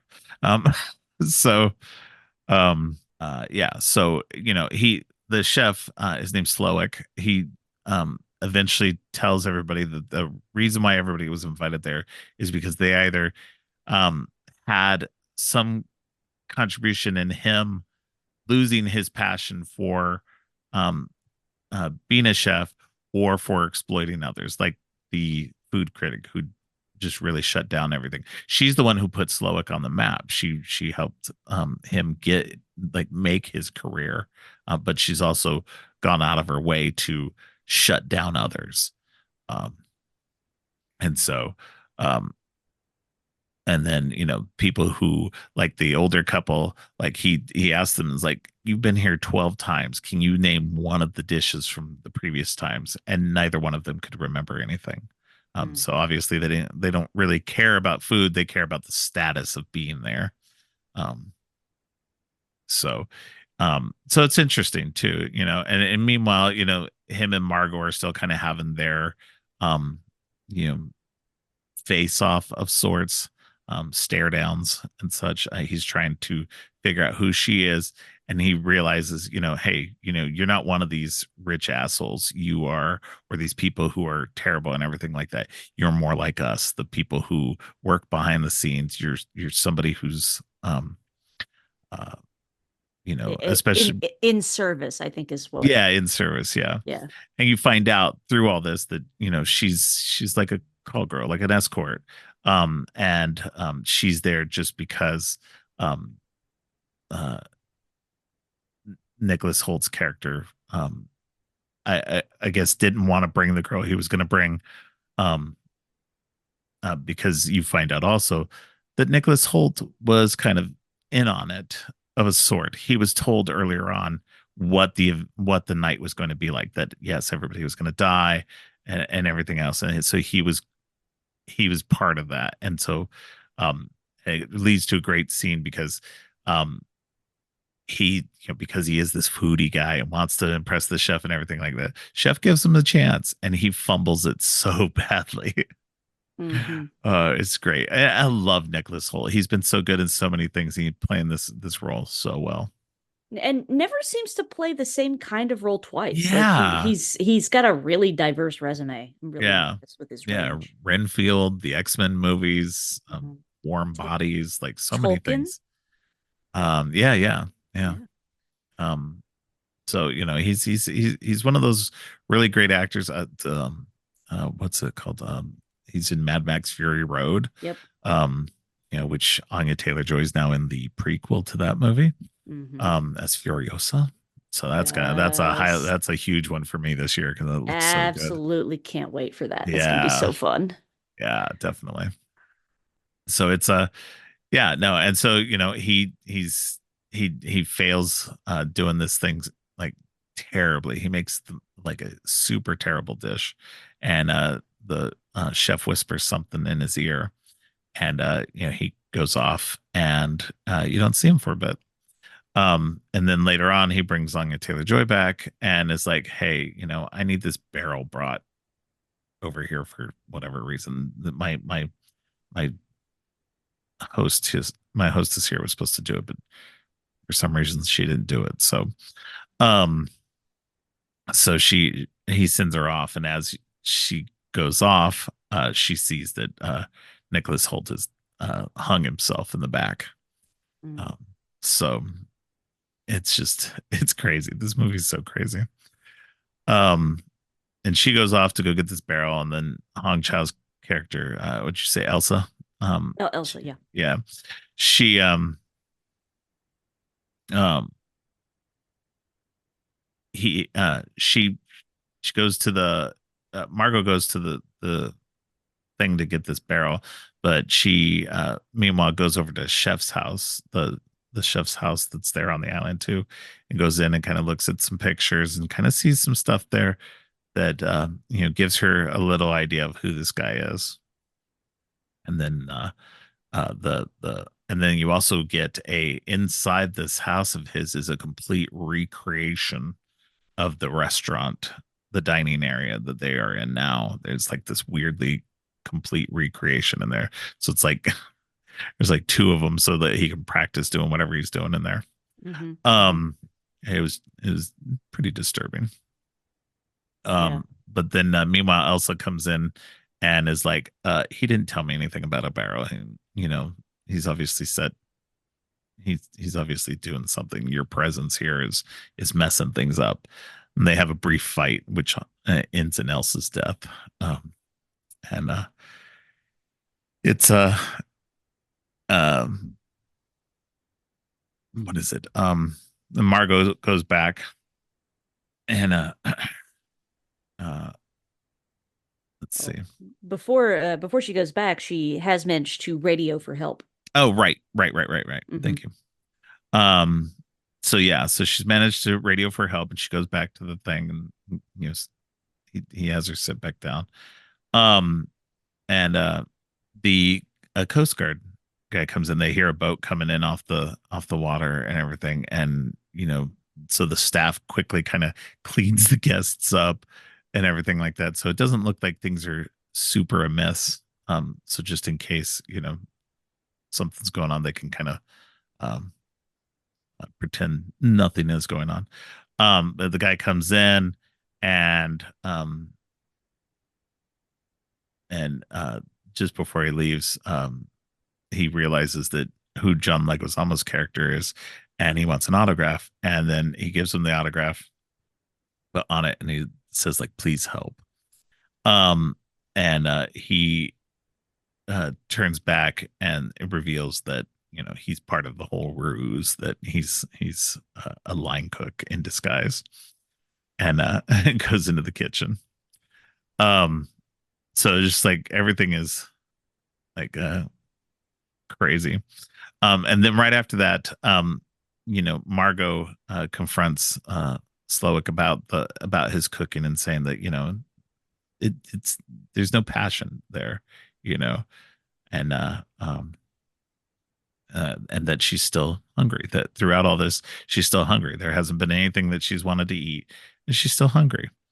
And so he asks her what she wants, and it's this great sequence where she says she wants a cheeseburger. Nothing fancy, not some deconstructed thing. She wants just a regular a cheeseburger with French fries, and so he goes back and makes this cheeseburger, gives it to her. She takes a bite. She says it's good, but that she can't eat the rest of it. So he puts it in a bag for her and allows her to leave. Yeah, she specifically asks for it to go, which is Yeah, something to go. Yeah. I didn't really take note of the first time I watched the film, but also, man, watching him make that cheeseburger made me really want a cheeseburger. That looked like a really good cheeseburger. I'm telling you now, my daughter and I went to go see this movie, and immediately afterward, I was like, we need to go get a hamburger. So bad. I am so craving a cheeseburger now because it looks so good. Mm, Um, and I think we did. I think we ended up going finding some place, wasn't great or anything like that. But I was just like, I just need a greasy like cheeseburger, greasy yeah. normal cheeseburger. Hmm. And yeah, so I think we ended up finding a Five Guys because I was just like, Good that's choice. Good choice. yeah, because I was just like, if you're gonna get a hamburger, you got to go to a good place, like you know, some place that knows about making hamburgers, like Yeah. specifically. I wasn't gonna go to like McDonald's or anything like that. No, gross. Got to go to someplace good. Hmm. Um, Hmm. and which also had good French fries as well. So, but yeah, um, so she goes and then she goes and gets on the boat, the Coast Guard boat, and she heads out into the water. Meanwhile, so it's now the dessert at the restaurant, and the staff comes out and they start pouring chocolate and putting out all this stuff, graham crackers on the floor and everything, and it's like s'mores. This weird take on s'mores, and then like every guest in there has like it's like a chocolate hat and like this cloak of marshmallows put on them. Yeah, that was Yeah. like some insane sacrifice to the Right. s'mores god. Yeah. And again, another kind of thing that was reminiscent of Midsummer. So, Yes. you know, and Midsummer is one of my favorite horror movies. So it was great to see kind of these, little nods, not necessarily to it, but something that reminds me of them. So, Mm. uh, but yeah, so then he, lights the place on fire and everybody inside burns to death. Meanwhile, Margot has stopped the boat and she's just eating the rest of her cheeseburger as she watches the place go up in flames. And that's where we end. Yeah. The end. It's What a it's what a yeah. trip. It's such a wild ass movie. It's so good. I mean, normally I don't go through. I try not to go through movies like this, like step by step. But this was kind of like one of those movies where you kind of have to, just because it otherwise you don't kind of get the whole point of it, because you need to go through the courses and everything to enjoy the aspect of it all. Well, Um, in some way, all the courses serve as like different acts yeah, of the different film. chapters. Yeah. Yeah. Hmm. So yeah, it's but yeah, it was such a good movie. And this is why, like, it in a year that had other great movies and other stuff that I could say was probably higher for me. The fact that this movie came out so strong, and it was towards the end of the year, so I'm sure there was some recency bias on that, Hmm. for being number one on my list. But it just it's still, I don't think I'd seen it since I saw it on the theater, Right. Same. until I watched it again this time. But I would say for sure that it held up super well and was just as much fun this time as it was the first time. Oh yeah, Um, yeah. And so it definitely left a mark, even though I'd only seen it just the once before I watched it again for this podcast. It stuck with me. I thought about it a lot in the yeah, intervening time since then. So yeah, yeah, definitely. Yeah. Um, yeah, it's just it's a really good movie. It's definitely worth checking out if you haven't seen it already. Um, definitely check it out. It's fun. It's very dark, but it's got a lot of humor in it. Um, and everybody everybody's doing a great job acting in it too. So, for and I sure. mean, you can't go wrong with Anya Taylor-Joy and Nicholas Hoult, and Ray No, Fiennes. So no. This is definitely uh a really solid horror movie. It's also a good horror movie, like if you've got folks in your life that maybe are trying to dip their toe in the water for horror, yeah, or they're all like, fine, I will watch one scary movie with you. What movie will we watch? yeah, This is a yeah. good It one is where a good it's, entry horror. Yeah. yeah, it's not and entry is not a pejorative here. Like No. uh it's not overly scary, but it is very effective, I think. Right. And Right. in like a good meal, it sticks with you. And it's not super gory or anything either. You don't see anybody burning alive. Not really. I mean, it's um very lightly when the fire starts, and then it goes out and just shows everything burning from the outside. So there's no real super gore in the whole thing. Um, and plus if you're a foodie, you might be impressed by the dishes. So Yeah. um I mean, even me being not a foodie, I was like, okay, these are kind of interesting and neat. There's some interesting ideas there.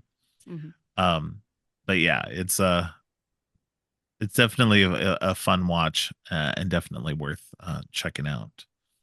Um, but if you don't have anything else to say about the menu, we can move on to fresh. Yeah, let's shift to fresh. Woo. And fresh, and here's the thing: these movies don't. There's no real similarities other than food is an aspect in them. Right. This We one, got some horror comedy going too. yeah, definitely some comedy in this one as well. You got a woman in this one named Noah. She is trying to navigate the dating scene and has a very terrible date at the very beginning of this. This guy is a piece of work. Oh my Just gosh. terrible. Talking about how, oh, you know, I think women, women should dress more like women. Meanwhile, she's in a sweater and just trying to be comfortable. And, he's taken her to this crap restaurant that only takes cash and it's not a crap restaurant. It's a good restaurant, but it's just like it's an affordable restaurant. Yeah, And it's not anything. It's not where you take a first date. yeah, and they're going Dutch. He's not paying for anything. Again, which is fine. If it's something you agree to or whatever, that's great.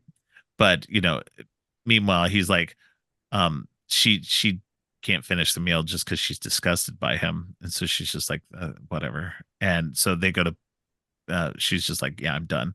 And so they go to pay and everything, and um, he takes her food to take with him, um, that she's paying for, Right. and it's like, dude, he's like no sense, like no self-awareness at all of who Mm-mm. this guy is. Mm-mm. He's terrible. And so she's just like, she's talking to her friend a little bit later, and she's just like, I'm done. Like, I'm done trying to date guys and everything. It's just not worth it. And but then later on, she's goes out to the grocery store because she's at home and realizes she doesn't have any groceries in the fridge. So she goes to the store and she runs into Sebastian Stan's character, named Steve, which is funny, just Mhm. because he's Bucky Is and it? Steve. Yeah, Um, yeah, because I mean, we all know Sebastian Stan is Bucky. right. So it's just funny to have him play a character named Steve. But he's this charming guy in the store. Um, and you know, very charming, doesn't come off strong at all. Like not creepy or anything. And they hit it off and they text and decide to meet up for drinks on another day, and they have um a great night together at this bar, and things are going so well that she ends up, um even after just these couple of times, she agrees to go out for like a weekend away with him because things are going so well. um which her friend is kind of like, I don't know, that's a little fast, but okay. Hmm. um and her friend's great in this, her friend Molly. um it's just she plays such a good character in this. um Yeah, I really enjoyed their friendship. I thought that was yeah, that was really sweet. And you know, a lot of times women are shown in competition with each yeah, other. And I really enjoyed their friendship in this film. They both really you could the friendship felt sincere, you know? right, yeah, definitely, yeah. And that was what was good too. So the woman in this, Noah, she's played by Daisy Edgar Jones. So she reminds me a lot of Dakota Johnson. They have very similar looks. Yes, yes. And so it kind of throws me off the whole time. But I'm gonna say Daisy Edgar Jones is a much better actress. She actually acts, Ooh. whereas Dakota Johnson, I feel, just kind of walks through everything. Like watching. And to be fair, I haven't seen Dakota Johnson a lot. I think honestly, the only thing I've seen her, no, I've seen her in a couple of things, some romantic comedy a while ago, and Madam Web recently. And don't get me wrong, Did you not see her in Suspiria, the 2018 Suspiria? I haven't watched Suspiria yet. It's on my list. I just Okay. haven't watched it yet. Well, So I mean, my personal opinion, I hated that movie, but she was good in it. okay. All right. Yeah, I love the original Suspiria, and No, I like the original Suspiria a yeah, lot. yeah. And I know that the like a part of some people's dislike for the new Suspiria is that, you know, um part of it is like the muted colors, whereas with the original Suspiria is like super vibrant colors all the time. And I Mm. know that like, just in terms of tone and everything, it's a lot different. I just Um, felt like like you could have made this it was almost it was different enough to where I felt like it was a different movie than the right, original. And so I was like, what's the point of this being like a remake? right. Because I Yeah. feel like it's just like not even the same movie, and there's not even anything like really drawing like any connection at all other than a dance school. And that's Right. it.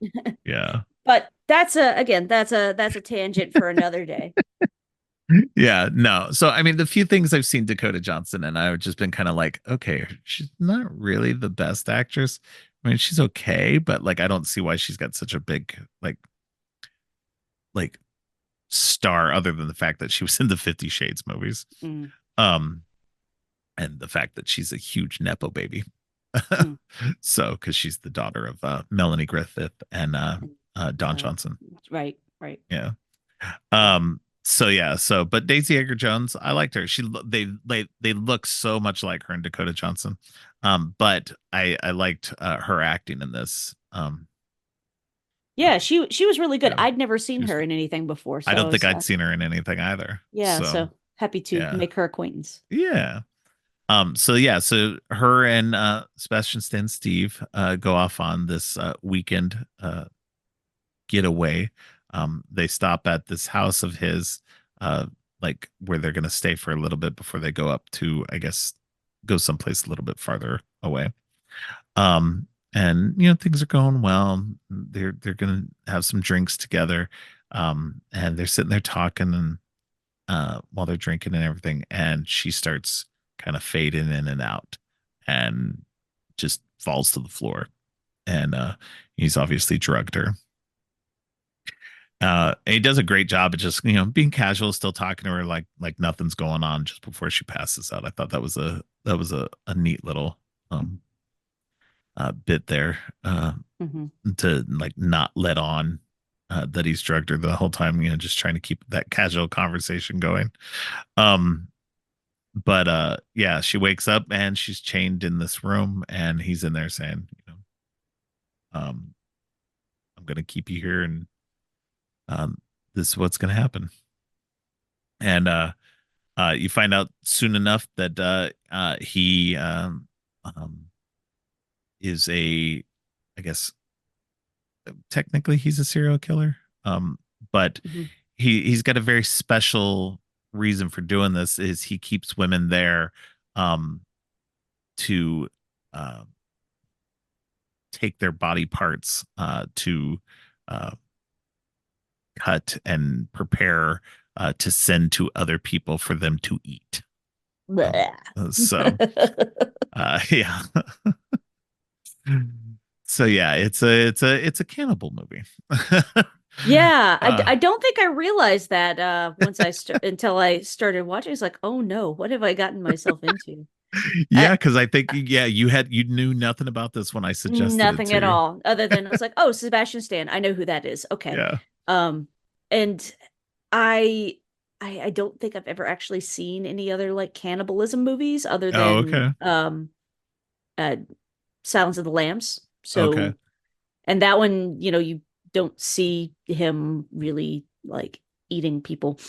Right. So, I was a bit surprised by that. I'm like, to be honest, I had to suppress like the gag reflex almost the Oh yeah. entire movie. So I'm Oh like, yeah. ah, this is so No, gross. because they like because it like look, I'm a meat eater and I've got no problems with that. Like Yeah. I understand. Don't get me wrong. I understand a lot of the process and everything else like that. Oh, sure. And Yeah. all that. It's not the greatest. But it is what it is.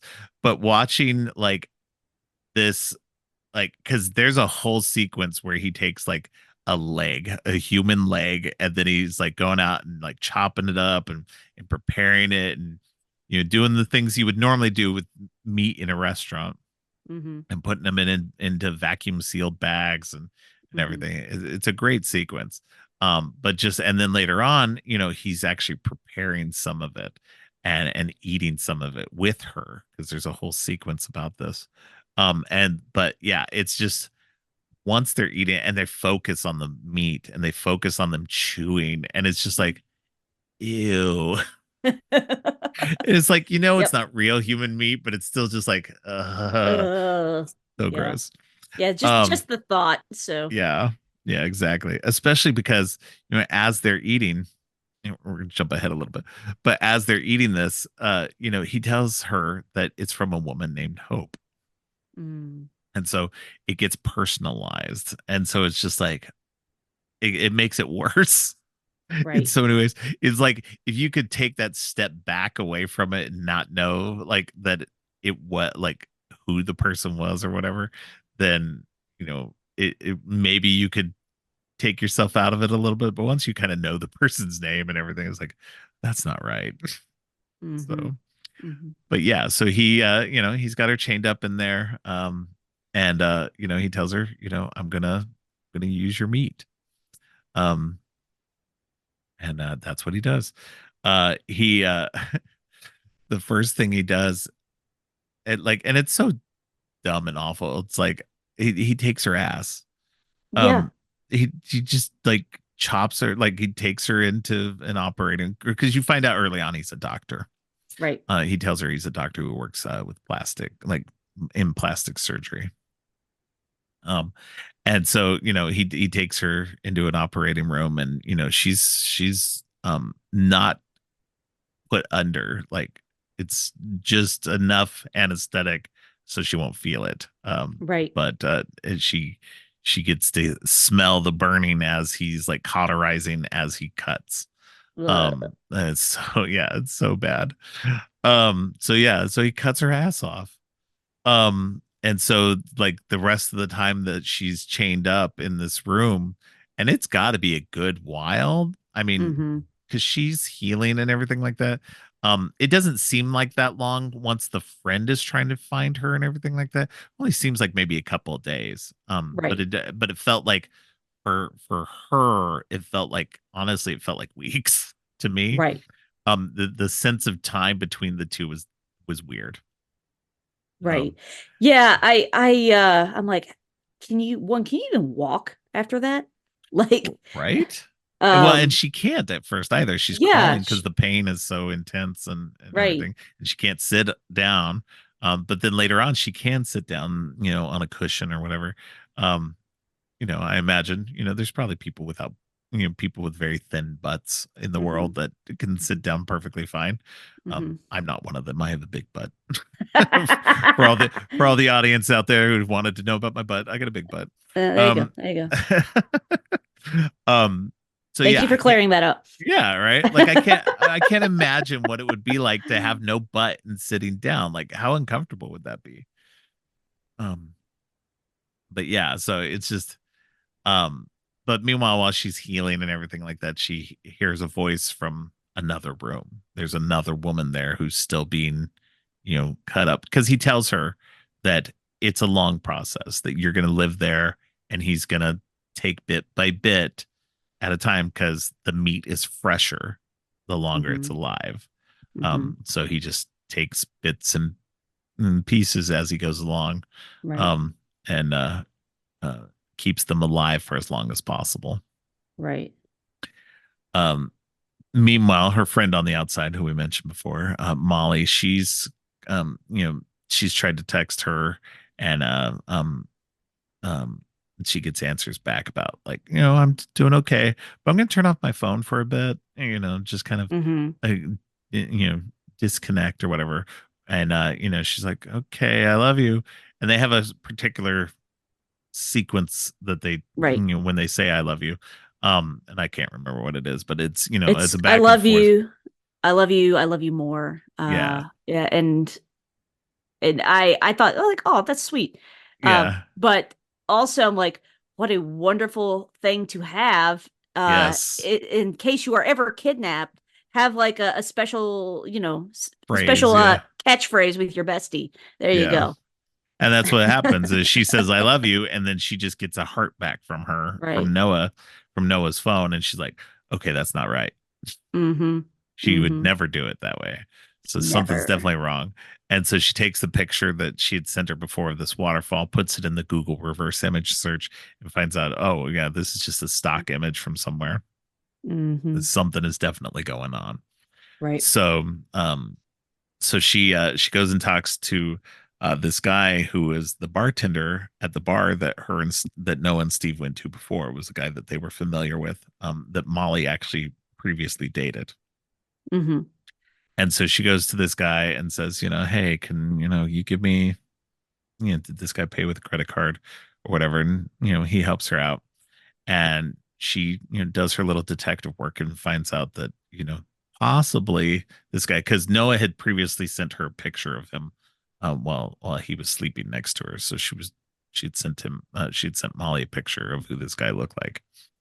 So that helped uh things. And so she searching this guy out named Steve something, who was a doctor, and finds a guy that looks kind of like him, who has a family. And so she goes to the house to go find out and talk, and find out where her friend is. Um and so she goes to the house and knocks on the door, and this guy and this woman is there. She's like, I I don't know anything, I think you're mistaken. And then in walks Steve, um, who's going by, what is his first name in that? Adam, I think. No, no, no, it's something with a B. Oh. Uh, Oh.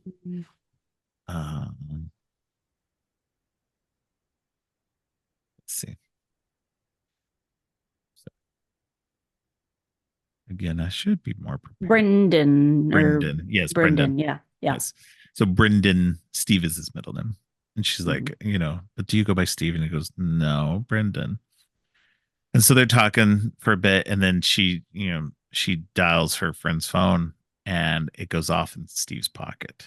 He's like, Mm. "Oh, you really shouldn't have done that." And then the wife comes in and clocks her over the head behind. That was the biggest surprise to me. Yeah, Like, oh my that the gosh, wife was in on really? it. Yeah, Jeez.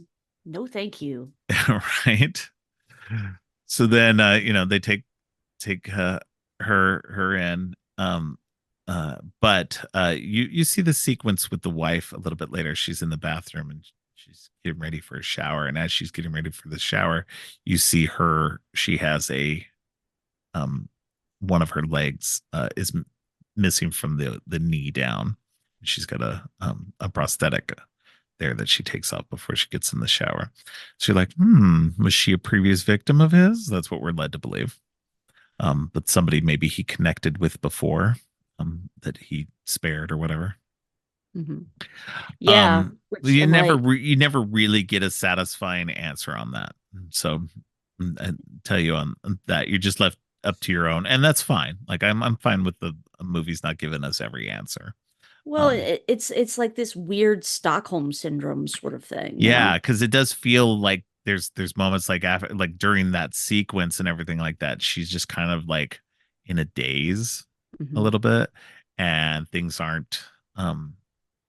You begin to wonder like if she's just kind of like, because it seems like he does a lot of this on his own, and she's just there with the kids and everything like that, and she's just benefiting from it, the money that comes from it. And so she can keep that separation between herself and everything. But this moment with Molly and everything like that was, there was no separation. It came to her home. And Mm. so I can see where she would be kind of like struggling with that in a way. Yes, she helped him, but it's not something that she wants to be a part of. Hmm. And so it's but we go back, and Molly, or not Molly, Noah's trying to, you know, um work like her ways with Steve. Obviously there's a connection with Steve.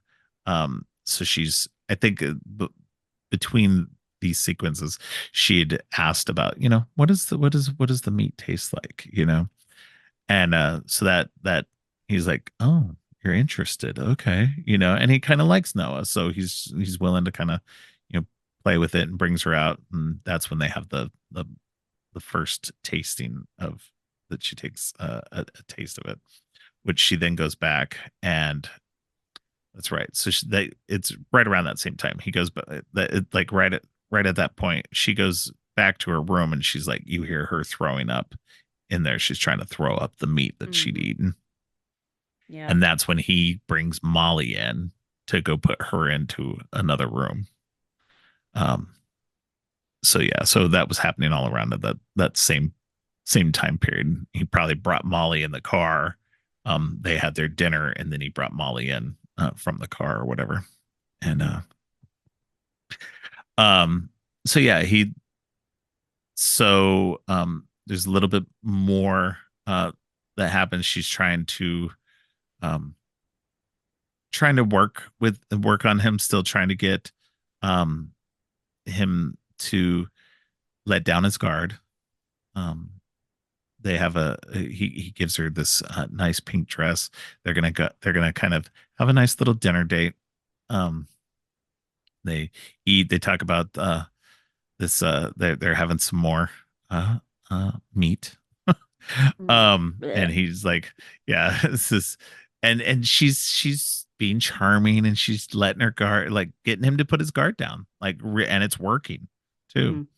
Mhm. They dance, and then there's this whole sequence that kind of meshes where they're eating, they're dancing, and then they're gonna have sex. um and so and he never had sex with any of the girls before. Like one of the other girl in the thing says she hadn't heard of anybody having sex with him. Like Mhm. he's never done that with any of them. So she's like, okay, I can use this to my advantage. Mhm. And she gets him down on the bed, and he's kind of resisting at first, but like, because he's a little wary, don't get me wrong, but he's kind of still going with it. And she goes to go down, there, and she bites him. She got a good chunk, She did. apparently. Oh, I think she got it off. Yeah, I I I dang. I believe she got the whole thing off. Blech. Yeah, it is gory. I mean, you don't see anything, but she comes up with a face full of blood Hmm. and he's screaming.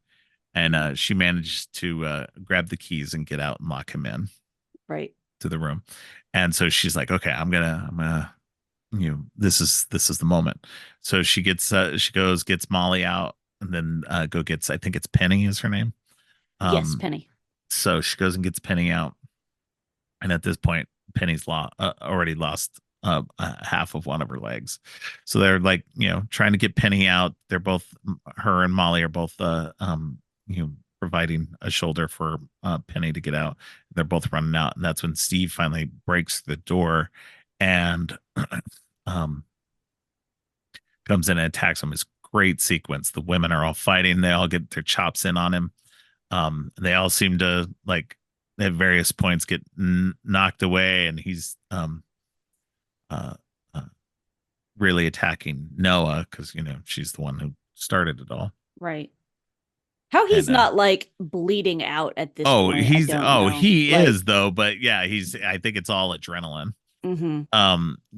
And um and then Molly gets a good kick in on him, and knocks him away, and you see there for a minute, like she knocked him over to I guess a bench or something like that, and you see blood from the back of his head on the bench.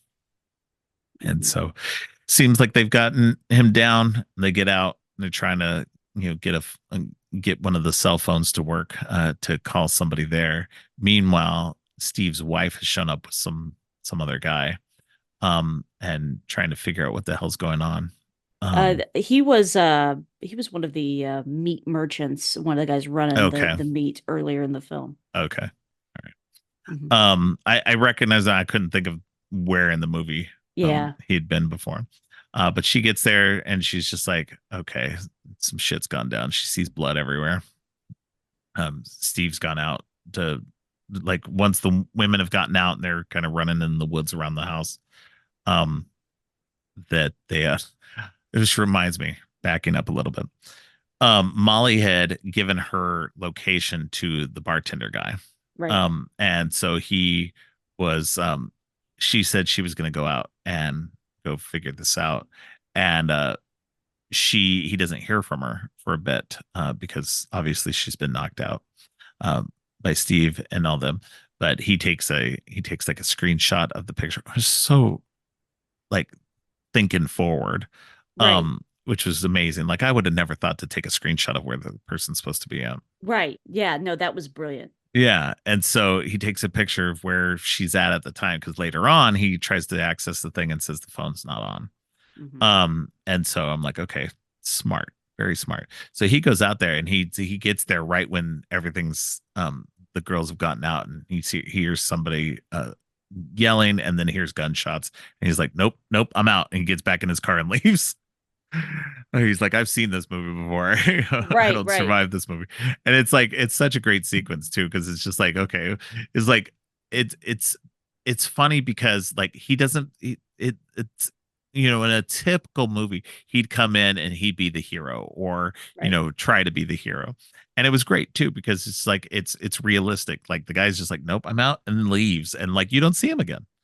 Um, Yeah. Yeah. He's not the one being the hero in this movie. It's yeah. it's it's Molly and Noah. And Yeah, Penny they too, yeah, really. and Penny, yeah. They get to be their own heroes. Hmm. And so Steve's out there shooting in the dark, trying to like, get them and he's trying to hunt them down. They're all hiding behind trees and such. And um um uh what is it? Um and then Molly ends up attacking him and or distracting him enough so that Noah can go in and attack him. And then all the girls get get on him, get him uh, knocked to the ground, and he's uh he's down. And Noah's just like he told her earlier. That was a great sequence too. He's like after he everything that he's already done to her and everything like that, he tells her to smile, and she smiles for him. But later at this moment too, he's all bloody, he's on the ground. She's like, smile for me. And as he smiles, she shoots him in the head. All right. Great sequence. It's so good, it's satisfying that the Hmm. women get to save themselves.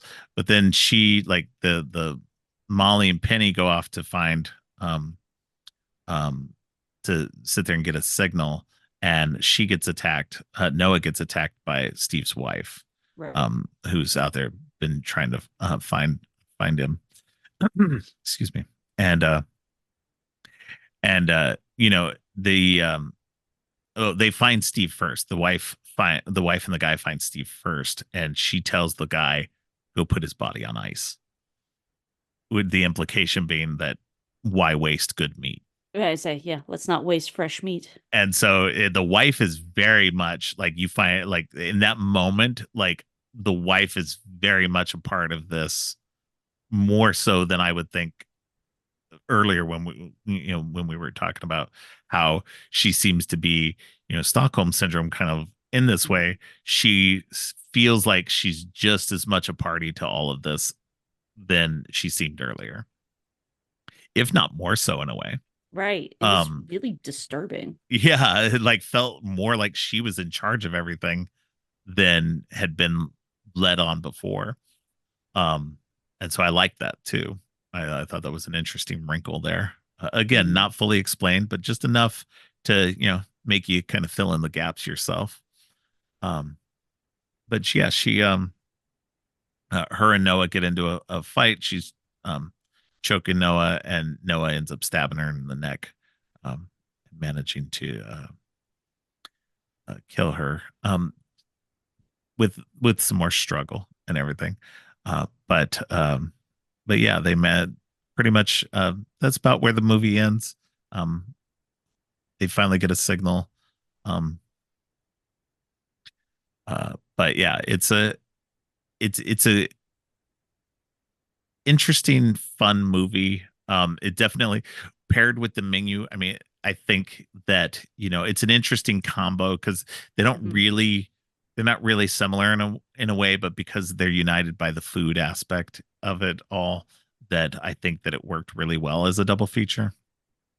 Yeah, and Um, and if I may, I'd like to Yeah. comment a little bit on what I think this movie does. I think it's a really well executed uh allegory for things that women deal with on a Mm-hmm. daily basis. Uh, Yeah. I've been married for a long time, and I've been, very grateful to be married to a man who is a great example of positive masculinity, Right. who is very encouraging and all of that. I have a lot of friends who have had really horrible experiences dating. So like even in the opening sequence, Noah's on a date with this guy, and Yeah. he pulls this reaction at the end of their date, what a friend of mine calls Schrodinger's bitch. Yep. Basically, if she had been like, "Oh yeah, like let's go out again," he would have been like, "Cool, yeah, that'd be great." But because she said no, he's like, "Well, I wasn't really attracted to you anyway, Yep. bitch." Yep. And then you've got this disturbing uh character of I think Anna is her name, or Anna, Steve's wife, Yeah. uh who not only appears to have been one of Steve's victims, but is now in partnership. Not only is she married to him, which I can't fathom at all, Yeah. Yeah. uh, she's had kids with him, and then she she's like, oh well, we no sense in wasting fresh meat here Yeah. at the end. So obviously she's a cannibal too. And I'm just like, she is the woman who, one, does not support other women, two, like is all about like competition, like, oh well, I've got to be the one chosen Right. by the man in order to survive. And so because obviously she was the chosen one because he married her and all of this. uh so you've got that aspect that, women have to deal with these other women who aren't supportive and don't support other women, which is awful. But then, at the end, you've got Molly and Noah like leaning up against the tree after they've finally beat everybody, and they're like, "I fucking love you." Like, I love you more. But then when they get signal, Noah's got a text from Schrodinger's bitch Oh guy. yeah. And, Right. and You I'm up? just like, Yeah. "Yup." Like, nope. Nope, not for you. Yeah. Go away. Uh, Yeah, it came around full circle on that one. Yeah. yeah, but like there's so much of this that is like how women are still treated. Like we've made a Yeah. lot of progress, and yet we still face this kind of crap all the time, where we are literally treated as meat. Yeah. Yeah. Yeah. And Absolutely. yeah, Yeah. so That's the this, ultimate thing that comes down to it is just women being treated as meat. Like that's yeah. literally the whole thesis of the movie is just Hmm. that no matter what, and that's the crappy thing about it too, is like, yes, she had the shitty date with that guy, but that guy ended up being the better dude in the long run. Yeah, Don't get me wrong, she shouldn't be yeah, going out she with should that not guy go out either, with him. but At least he didn't try to kill he her. didn't try to kill her and eat her. Well, and So see, that's sad that that is our standard, because right, like, so I mean, the I bar heard is it way too low. I heard it said once that men are afraid that women will laugh at them, women are afraid that men will kill them. Yeah. And so like this is, and that's literally what this is. You get both sides of that. Um in this, because both Steve and Schrodinger's bitch dude are like, they're both, they don't want to be Cad. laughed at. Yeah. Um so and only, one of them tries to kill them, but neither of them are worth Noah's time. Yeah. Obviously, that's beside the point. But I think that's a really interesting commentary with this film, is you get like, this is literally how women are treated. They're treated like meat. Well, then you put this next to the menu, where it's almost like an indictment of the restaurant industry, Yeah. where if you want to succeed in a restaurant, you have to give up who you are as a person, because I mean that was the whole point of that movie, Yep. was too that the chef was much happier just being a grill chef, a Yeah, guy just who a made like a hamburgers. yeah, just a guy working on the line. Yep. And with that, like, like I said, having friends that have worked in the restaurant industry and knowing that if they got any time off, that was a miracle. Like, especially the higher up you get in the Yeah. restaurant, like if you get a day off a month, like that's Yeah. amazing. Uh, but you've got to, I mean, you give your heart and soul for your job, and you Yeah. are not compensated fairly. You have poor working conditions. If you get a break, kudos to you, because most of them don't. Yeah, exactly. It's a really tough job that I don't understand how anybody is able Yeah. to do, at least on the long term. So, Yeah, and I think you know, that's they're possibly treated why like meat too. yeah, exactly. Yeah. So Yeah, this when it this comes is down to it, yeah. yeah. So Every- it's more than just the food connection. It's just like this is how it is a critique of how we treat people in the service industry and how we treat women. So Right. yeah. I did want to talk about Sebastian Stan though being in this too, because we didn't Mhm. really talk about him very much. He does a great performance in this. He comes off as his charming self that, everybody loves Sebastian Stan. He's such a good actor and everything. And while he plays a villainous type of character in The Winter Soldier, he doesn't like it's more of um a sympathetic character, Right. that you understand that he's been manipulated and controlled his whole life, whereas in this this dude's sinister as all hell. Hmm. He's charming, but it's all so that he can kill and like eventually kill, but in the meantime he's just chopping up these women. um Right. so because as he explained to Noah, that he got a taste for human flesh early on, and he's been chasing that sensation ever since, and finding out that there were other people out there, this shadowy network of other people who enjoyed human flesh, that he was all too happy to provide. And Like, just how do you even find that? How do you Google that and not get on some sort of right, watch list? That's what I want right. to know. Right. Well, and then that's the interesting thing though too, is that these other people are obviously rich and powerful. Like that's Mhm. what it's made to seem like. The rich and powerful are out there eating humans. Right. Which I mean, come on. We all know that's really happening. Right. So, um no, and that's the interesting thing though too, is that it's similar to stories that I have heard. I mean, obviously you know conspiracy theory-ish time, but outside of human flesh eating, that the rich and powerful, they like to eat um interesting weird things that aren't supposed to be eaten, or protected animals and such Right. like that. That that's There is definitely a black market of animal food, like people who eat tiger meat and stuff like that, things that Hmm. you wouldn't associate people eating normally. The rest of us in the world aren't out here eating tiger meat.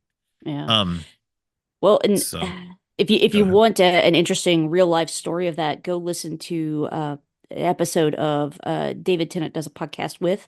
I believe it Mhm. was with I think it was with Neil Gaiman, Okay. and he talks about going to a restaurant with someone, and uh, the question he was asked, like, well, do you want to go somewhere good or somewhere interesting? He's like, well, let's go interesting.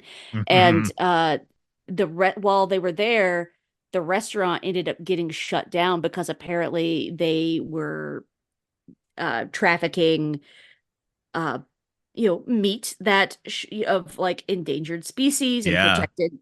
protected animals like whale and like other craziness. So he's like, I ate, like I don't even remember now what it was, but I ate some sort of sea creature, and that was not something I should have ate, but I didn't know. That's Yeah. wasn't what it was listed as on the menu, but here you go. So Yeah. I mean, yes, there's a huge market for that sort of thing, which is Yeah. So bananas. I have no problem whatsoever believing the rich and powerful Oh are yeah. out there paying to eat human meat. Hmm. Um, because it just seems like that kind of, it doesn't seem that big of a leap for me. Right. To assume that the people who are so powerful, they don't care about humans in general.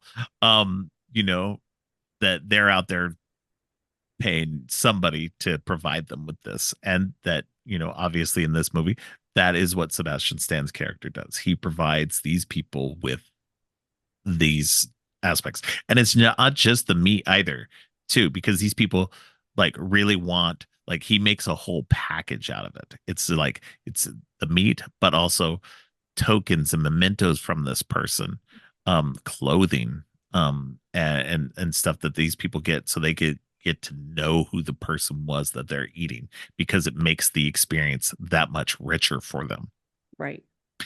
And so, it's disturbing on so many levels.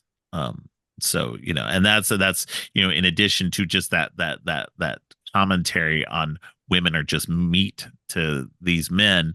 It's also just that, the underclass, the people who are beneath the rich and powerful are Hmm. nothing but meat to them as well. So Yep. it works on multiple levels, which is a lot of fun to, you know, put aside.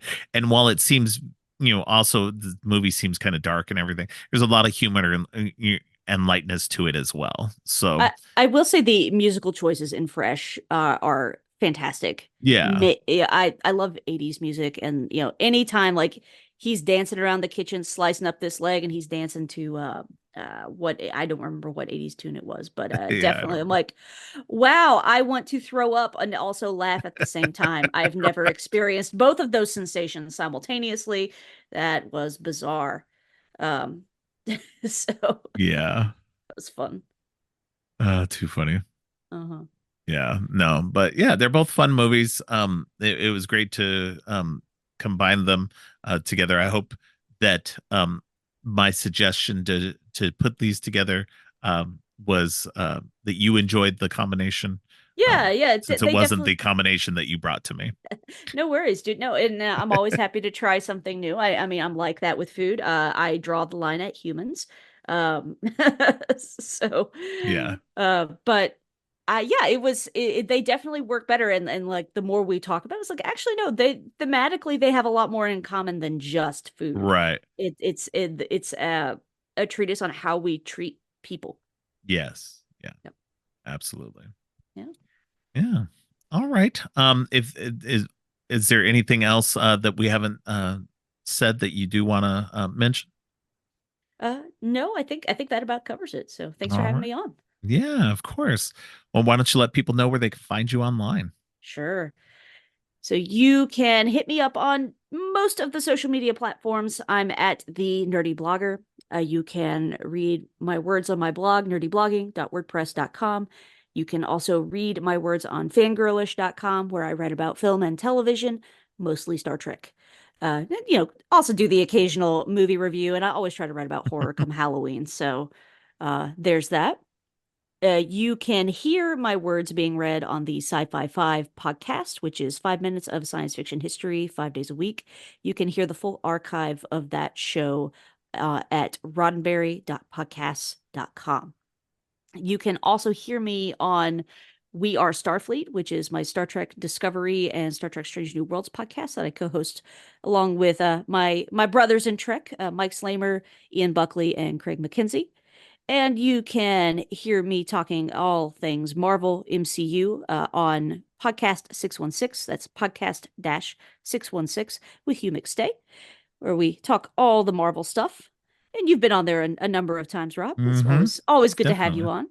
on. And a new venture that I'm doing is I'm one of a few different rotating hosts for a round robin style podcast called the Video Store Podcast, where we've got folks offering 4 movie recommendations based around a theme or an actor or director, that sort of thing. So, at time of recording, I had an episode go up recently about the wonderful Queen of Quirky, Lori Petty.